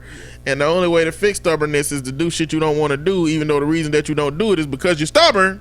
Yeah. So I mean, it's a feedback loop. You got to get out of that bitch. You got to wake up one morning, it's a good ass day, and be like, "Fuck stubbornness," and just do some different shit. Maybe one day. I'm mad that fucking reverse psychology. I've got to, like, I feel like I'm 5 because, like, you'll do that sometimes and then I will respond accordingly, and then later on I'll be like, I'm really like a 5-year-old. Why did that work? Exactly. Because you're just not going to tell me what I can't do. So if I say I'm gonna do something and you say you ain't gonna do it, then I gotta show you wrong. I know. I gotta That's prove why I you do wrong. it. That's why I do it sometimes. Tell me what I'm gonna do. Or what I'm not gonna do. Anyhow, congrats to Eminem on his Olympics. So we were playing the game last night, the division, and we Okay. were having a conversation about manipulation. Okay. And I said that so Shogun and Leroy Ketchum were a part of this conversation. Okay. But I was basically saying that manipulation ain't always bad. Sometimes you might have to manipulate your wife. You sound like I had this exact conversation with him saying those exact words when I was doing one of the classes with the parolees, because I was telling them about manipulating people, and one of them was like, well, it ain't always bad. It's not always bad. I feel like to me, so this is how I define manipulation. Okay. To me, is using the information that you have as a tool. You use the information you have with a person as a tool. Yes. But I think that a tool, just like a hammer, can be used to nail a picture into the wall, or it can be used to bust into somebody's window. I just feel like when we counseling, we're using the information that we have about people to kind of like help them organize their walls and shit, hang up some pictures. Manipulation has such a negative connotation. But that, it does have a negative connotation to it, but to me, that don't change what it is. I feel like manipulate, like me holding the microphone like is me manipulating this microphone. Like technically the definition of manipulating is not, it has a negative connotation because of us. As it pertains to people, it has not been a good thing. Like, I don't know. Like I feel like it's like retarded. Then nobody do shit. The retarded always just meant children of a lower functioning, but because people started making that synonymous with anybody being stupid, now it's like invalid. Like it's become a problematic term. The word manipulation to me is the same. It's only a problem because we look at it like, because when we define people being fucked over, I guess we use it in that way. So what would you call it if you using information for a person as a tool, but in a positive way? Persuasion didn't have the persuasion has your end goal in mind, though. To me, when we counseling, our end goal ain't in mind. Yeah, true. It has to be used for that other person's end goal in mind. Guidance? I don't know what I would call it. I don't know, but not manipulation. I don't know. I have no idea. Why were y'all talking about manipulation while y'all was playing the mission? Just me going off script.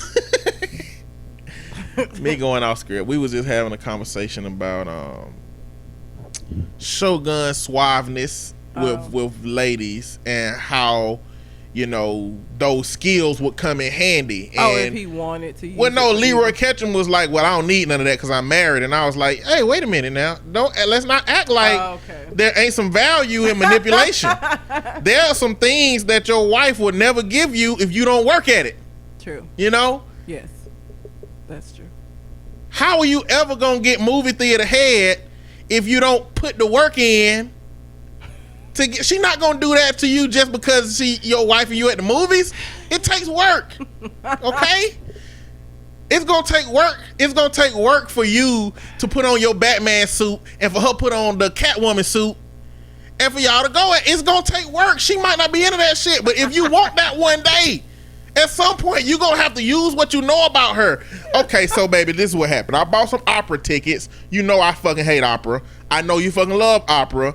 But I also, at the same time that I bought the opera, I bought me a Batman costume and I bought you a Catwoman costume. Now, we could go to the opera, no strings attached. If you happen to want to at some point come out of the bathroom with the Catwoman suit on, it don't have nothing to do with these tickets. But if you happen to want to do that one day and just surprise me, I'll be surprised. Okay, that is, you know what I'm saying? Like all I'm saying is you don't have to call it manipulation, but in order to get some of the things you want, you have to take the information that you have and you have to use it for sometimes their benefit, but sometimes your benefit. That's like the exchange of information. Am I wrong? No, Am I wrong? oh my God, the conversations that y'all have. Clearly, I could have made this. I can make this a G rated. You could have, but you're I not could. going to do that. Okay, for parents, if you and your mate together and you got a young child and one of y'all want to go out on Friday night, but the other one is supposed to can watch the child, it's like a toss up. There are things you have to do to win that every now and then. Like you can win your Friday. Yes. You know what I'm saying?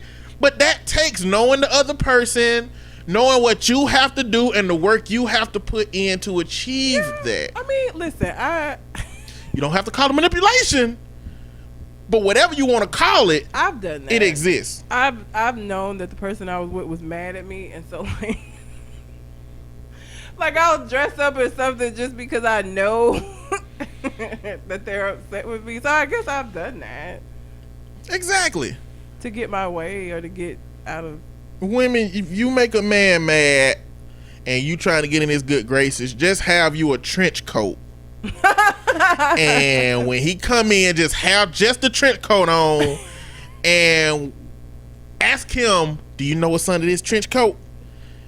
He gonna say, what? He gonna say, my birthday suit. And then they go from there. Clearly he gonna already assume that that's what's under there, so you don't really have to have that little dialogue. But that's what said. I mean, you know, that's why I use sex. Sex sells in our society. It does. It helps you understand shit way better when you start thinking of it in the lens of, oh, we talking about sex. Sexy times, you know, relations. I posted a picture in the dress that like was talked about. And every time I post like pictures like that, you get more likes than you do if you post other pictures, obviously, because that's just the kind of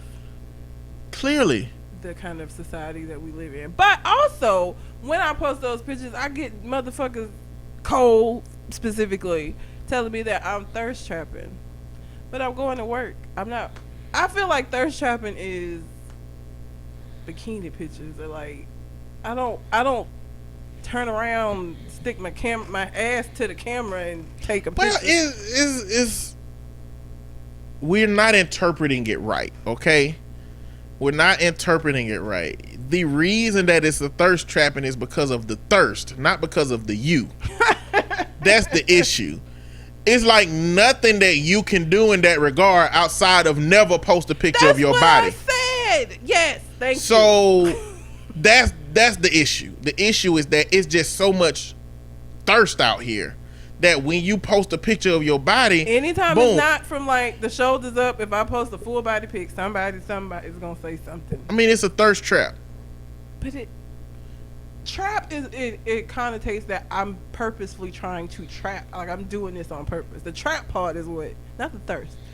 The trap part is the part that I feel like is offensive to me, because I'm just this is shit I'm going to work in. This is not stuff that I'm wearing out. It's like I'm going to work in these outfits. Like this is what I go to work in. So other than me not posting full body pics, there's nothing I can do about that shit. Not at this point. Listen, some people set up traps for raccoons and the cat get caught in the bitch. So that's just how it happens sometimes. Sometimes the trap, I mean, it ain't a trap because it's a trap. It's a trap. It's a trap because it catch shit. You know? I ain't caught nothing. I haven't caught shit. You caught Twitter comments. Yeah, but that didn't. Or Instagram comments. It didn't go anywhere. But I'm saying, that's why I'm saying, like, if you set up a trap outside, old classic trap, the box with the little stick under string on it, and something go in there and knock it over and they get trapped, I mean, you weren't looking for nothing specific to set the trap up. I mean, we can't call a trap just something that you intend to catch something from. I guess. Sometimes you just shit get caught, and I was posting these same kind of pictures before I gained 60 pounds. Never got any of this. Quit acting like you don't know the difference between thick and not thick in our society. But what I'm saying is, I didn't change my behavior. My body changed, but what I was doing is exactly the same. It just happens that I look different now, as opposed to when I was And I mean, and that's the difference. You know, when you was little, there was only one cup that wanted to be filled, and now it's 20 cups that want to be filled from the thirst. They want your juice. Oh God. Anyway, congrats to Eminem on his 11 years sobriety. And for anybody else out there that is going through recovery or that is in recovery, you know, kudos to you, because it's not easy. Don't do drugs. And if you're not currently doing drugs, yeah, don't do them. Don't do drugs. Drugs are bad. Yes. I've never done a substance before, and I hate taking pills. I mean, well, not pills that like strong pills. Like I deal with pain. Like I've never taken a painkiller other than like Tylenol, and I rarely do that. Like I want my own body to adjust to shit. Wait a minute, have I taken? No, I ain't taking no pain. I can't take. I used to could take Loratat. It's too strong now, and I vomit. So, but the strongest painkiller I have ever had is morphine when I had kidney stones. That shit immediately, soon as it hit my veins, I was like, "Woo, let's go home." I'm good to go. Like I was ready to go. I was floating. It's great. I mean, immediately they put the little syringe into my little IV. And I don't want to ever have to have morphine. I didn't want to have it because I didn't know what was going on. I thought I was dying. It was the most excruciating pain I've ever experienced to this day. And again, I have had women who have given birth without an epidural who said that they would prefer to have another baby without an epidural than to have kidney stones again. That shit was terrible. It felt like somebody was like ripping my back apart from the inside. It's the worst pain ever. Like, I couldn't even move. They had to pry me out of my truck. I couldn't move. I couldn't do shit. I was just like this, and they had to like pry me out. I couldn't move. It's awful. I wonder if that's a representation of your pain tolerance or if it actually hurt that much. I mean, I know it hurt a lot, but I wonder how much pain tolerance you can withstand through that. I don't know. Interesting. Yeah. Don't do drugs. Yes. And if you're in your 30s and you've never done drugs, don't try shit new. Don't try nothing new. I mean, I understand if your life go to shit and you need some coping mechanisms, but substances ain't the one, man. You don't know if you're going to be addicted forever. Like, you got friends that be like, look, man, ain't no big deal, man. You just gonna smoke one time, get you a little bump, go for it. Like, I got a kid that I was working with who smoked a blunt, which by itself is just teenage experimentation, but his little experimenting ass friends Laced it with something. Yeah, they dipped it in cough syrup before they smoked it. Oh, yep. So they let it dry out and it was sticky, and then they did it and they had a car wreck. So this shit, like, don't do drugs, man. It's just drinking. Drinking is just can be just as bad if you get something that you can get addicted to, especially if alcoholism runs in your family.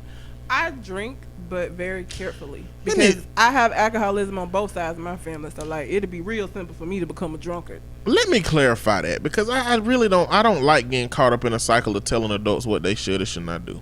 So let me tell you from my perspective what a better way of putting this is. If you're going to do anything that you do, don't let your trauma be what decides to do it. Don't let your bad times be what decides to do it.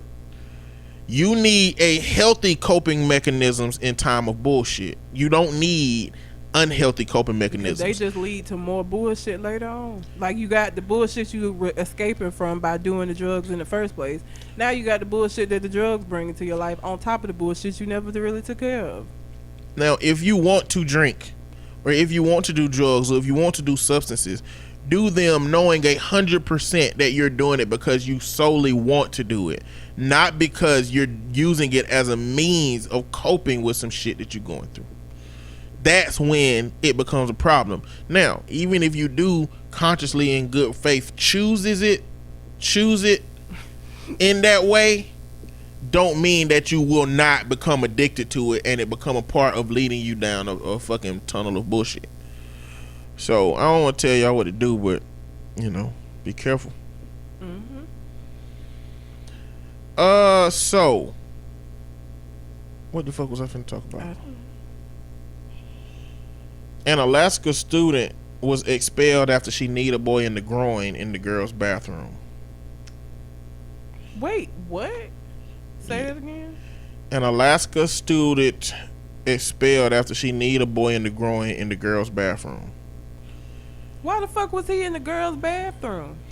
So we had an incident last week to where some boys entered in the girls' bathroom and a girl kneed a boy feeling threatened and because they were blocking her way, and she was suspended from the school because she used too much force. What the fuck? Let me tell you something. If I'm in the girls' bathroom trying to get out and some boys are blocking my way, I should be able to knee them in the fucking balls. So the boys were upset about a selfie snapped in the boys' bathroom by a student transitioning from female to male. They walked into the girls' bathroom to take their own selfie as a form of protest, and they blocked the girl from leaving the bathroom. The girl or the trans? The girl. Just the girl. Okay, no. She ain't had nothing to do with any of this. Did she even know about what they were in there to do? Nah. Y'all just look like niggas in the girls' bathroom. I'ma knee you in the balls too. How is that too much force? Get the fuck out of here.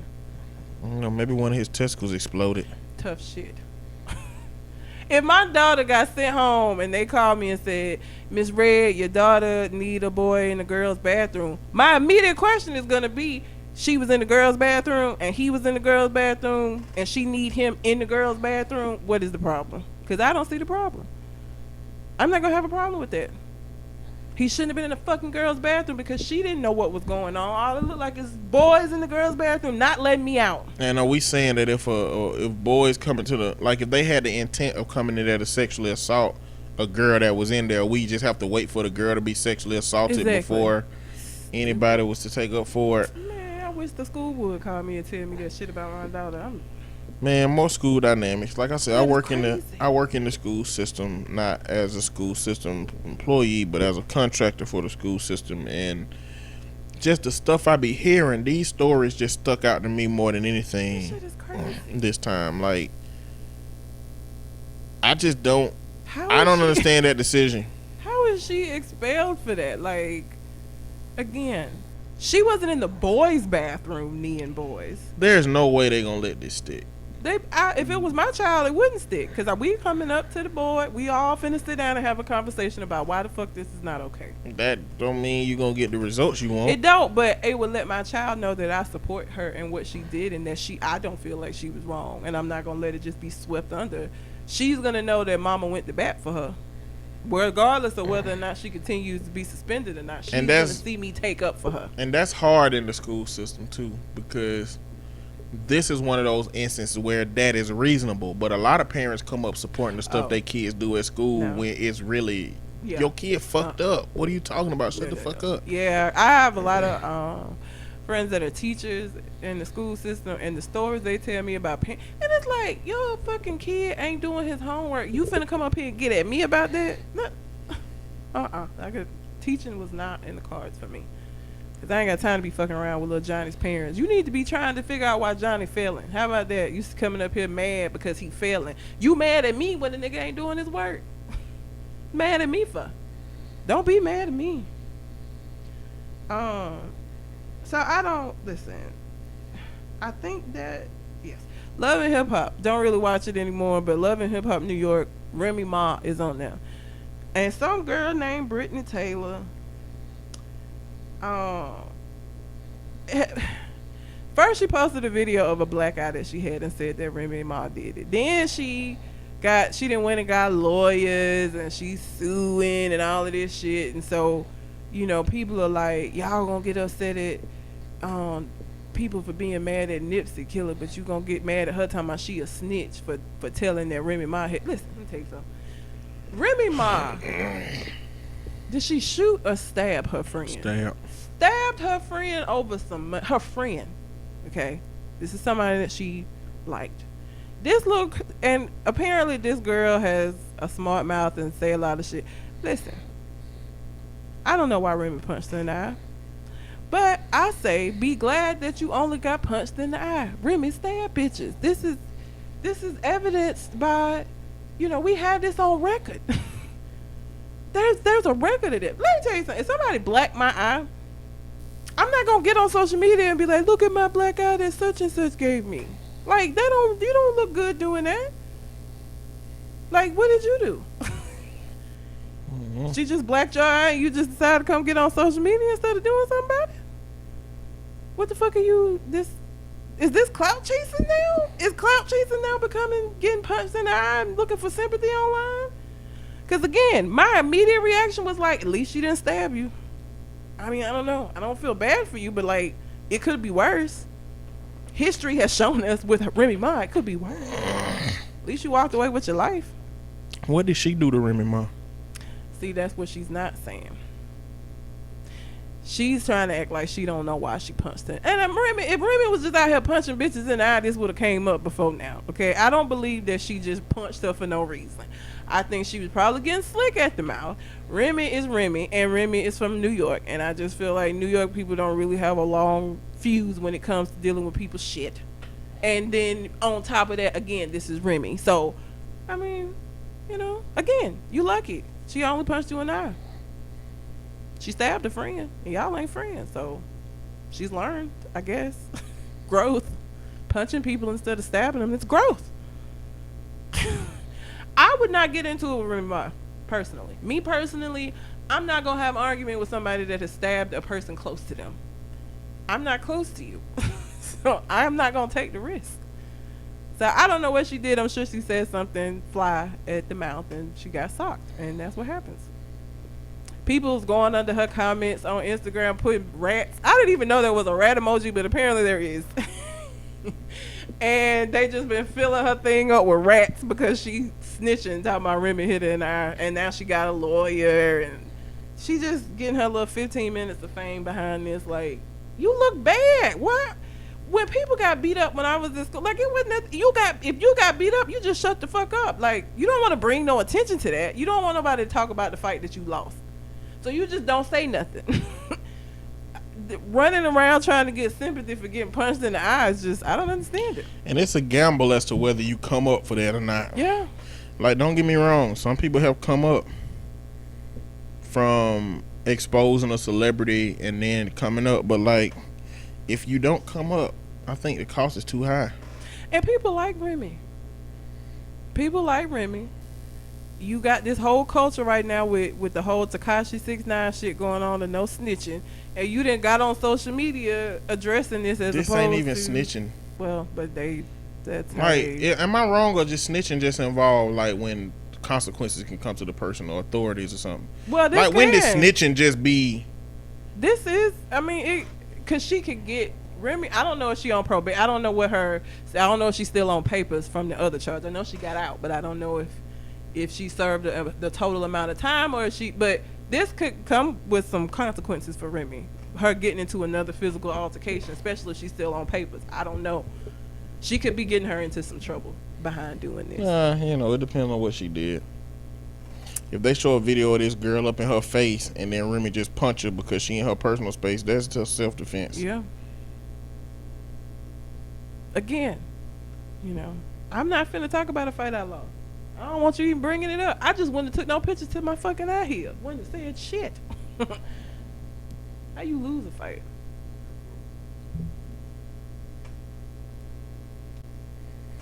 I don't know. I just, People call anything snitching though, man. Look, when I tell you if you go under her post, it ain't nothing but pictures of rats. Like, you know how when folks say stuff about Beyonce and they put all the bees under there, they put rats under hers. Gonna fuck up. They gonna have to kick off that show. Oh, speaking of Beyonce, I watched that shit. It was amazing. I am not a member of the Beehive. What is it about? It's her Coachella. It's her Coachella performance, but it's also behind the scenes of the Coachella performance. And the Coachella performance is where she did the whole HBCU thing. I don't know if you saw it. She did basically, she paid homage to HBCUs. She had a whole everybody up there was black. It was like maybe one or two white girls that were dancers. She had like plus size women, because like Alabama State has what do they call the big girls? The hippos. That's fucked up. No. Rhinoceroses. I'm not gonna do this with Elephantize. you. I'm not gonna get into this with you. They like some bees or something, ain't they? It's something. It's not the stingettes, because the stingettes are the little ones, isn't it? I don't know. They have like a larger group of girls that dance. So she had she basically did like a homecoming for like a HBCU for her Coachella thing. So like, she had a band, she had a drum line, she did like stuff with like a fraternity. Like, it was an entire black experience. They sang the black national anthem. Like, it was black as fuck. Is this worth somebody watching who don't really pay much attention to Beyonce and whatnot? Or is it just somebody who enjoy her music and want to see her live concert? It kind of depends, because it's not a ton of behind the scenes stuff. But one, I feel like I'm not a member of the Beehive. I don't like love every single thing that Beyonce does. What I will say is that anybody who just says that she just super overrated is full of shit, because that lady for 8 months rehearsed for this Coachella show. 4 months was like the singing and the vocals, and then the other 4 months was dance. And this was after she had those babies. And so like part of the behind the scenes you see is her trying to get her body back in shape to do this shit. That show was 2 hours long. She was dancing and singing. And I'm talking about dancing hard for 2 hours. That is not something that a lot of entertainers can do. Like, the level of performance that she gives when she performs is miles above most performers now. Like, the show that she gives, her showmanship, you can't take that away from her. Even if you don't like any of her music, you don't like any song she's ever sang, the showmanship though, and like the commitment to being as authentic to HBCUs as she could, is impressive. And like, she used people that were in bands at HBCUs. She used flag girls. So like, it gave these people an opportunity to be a part of something that they would not have had an opportunity to be a part of otherwise. And it just, I didn't go to no HBCU. I didn't really have a desire to do that. But it just makes you like, this is some of that shit where it makes you proud to be black. Like, this is why we have culture vultures stealing our shit, because we fucking amazing.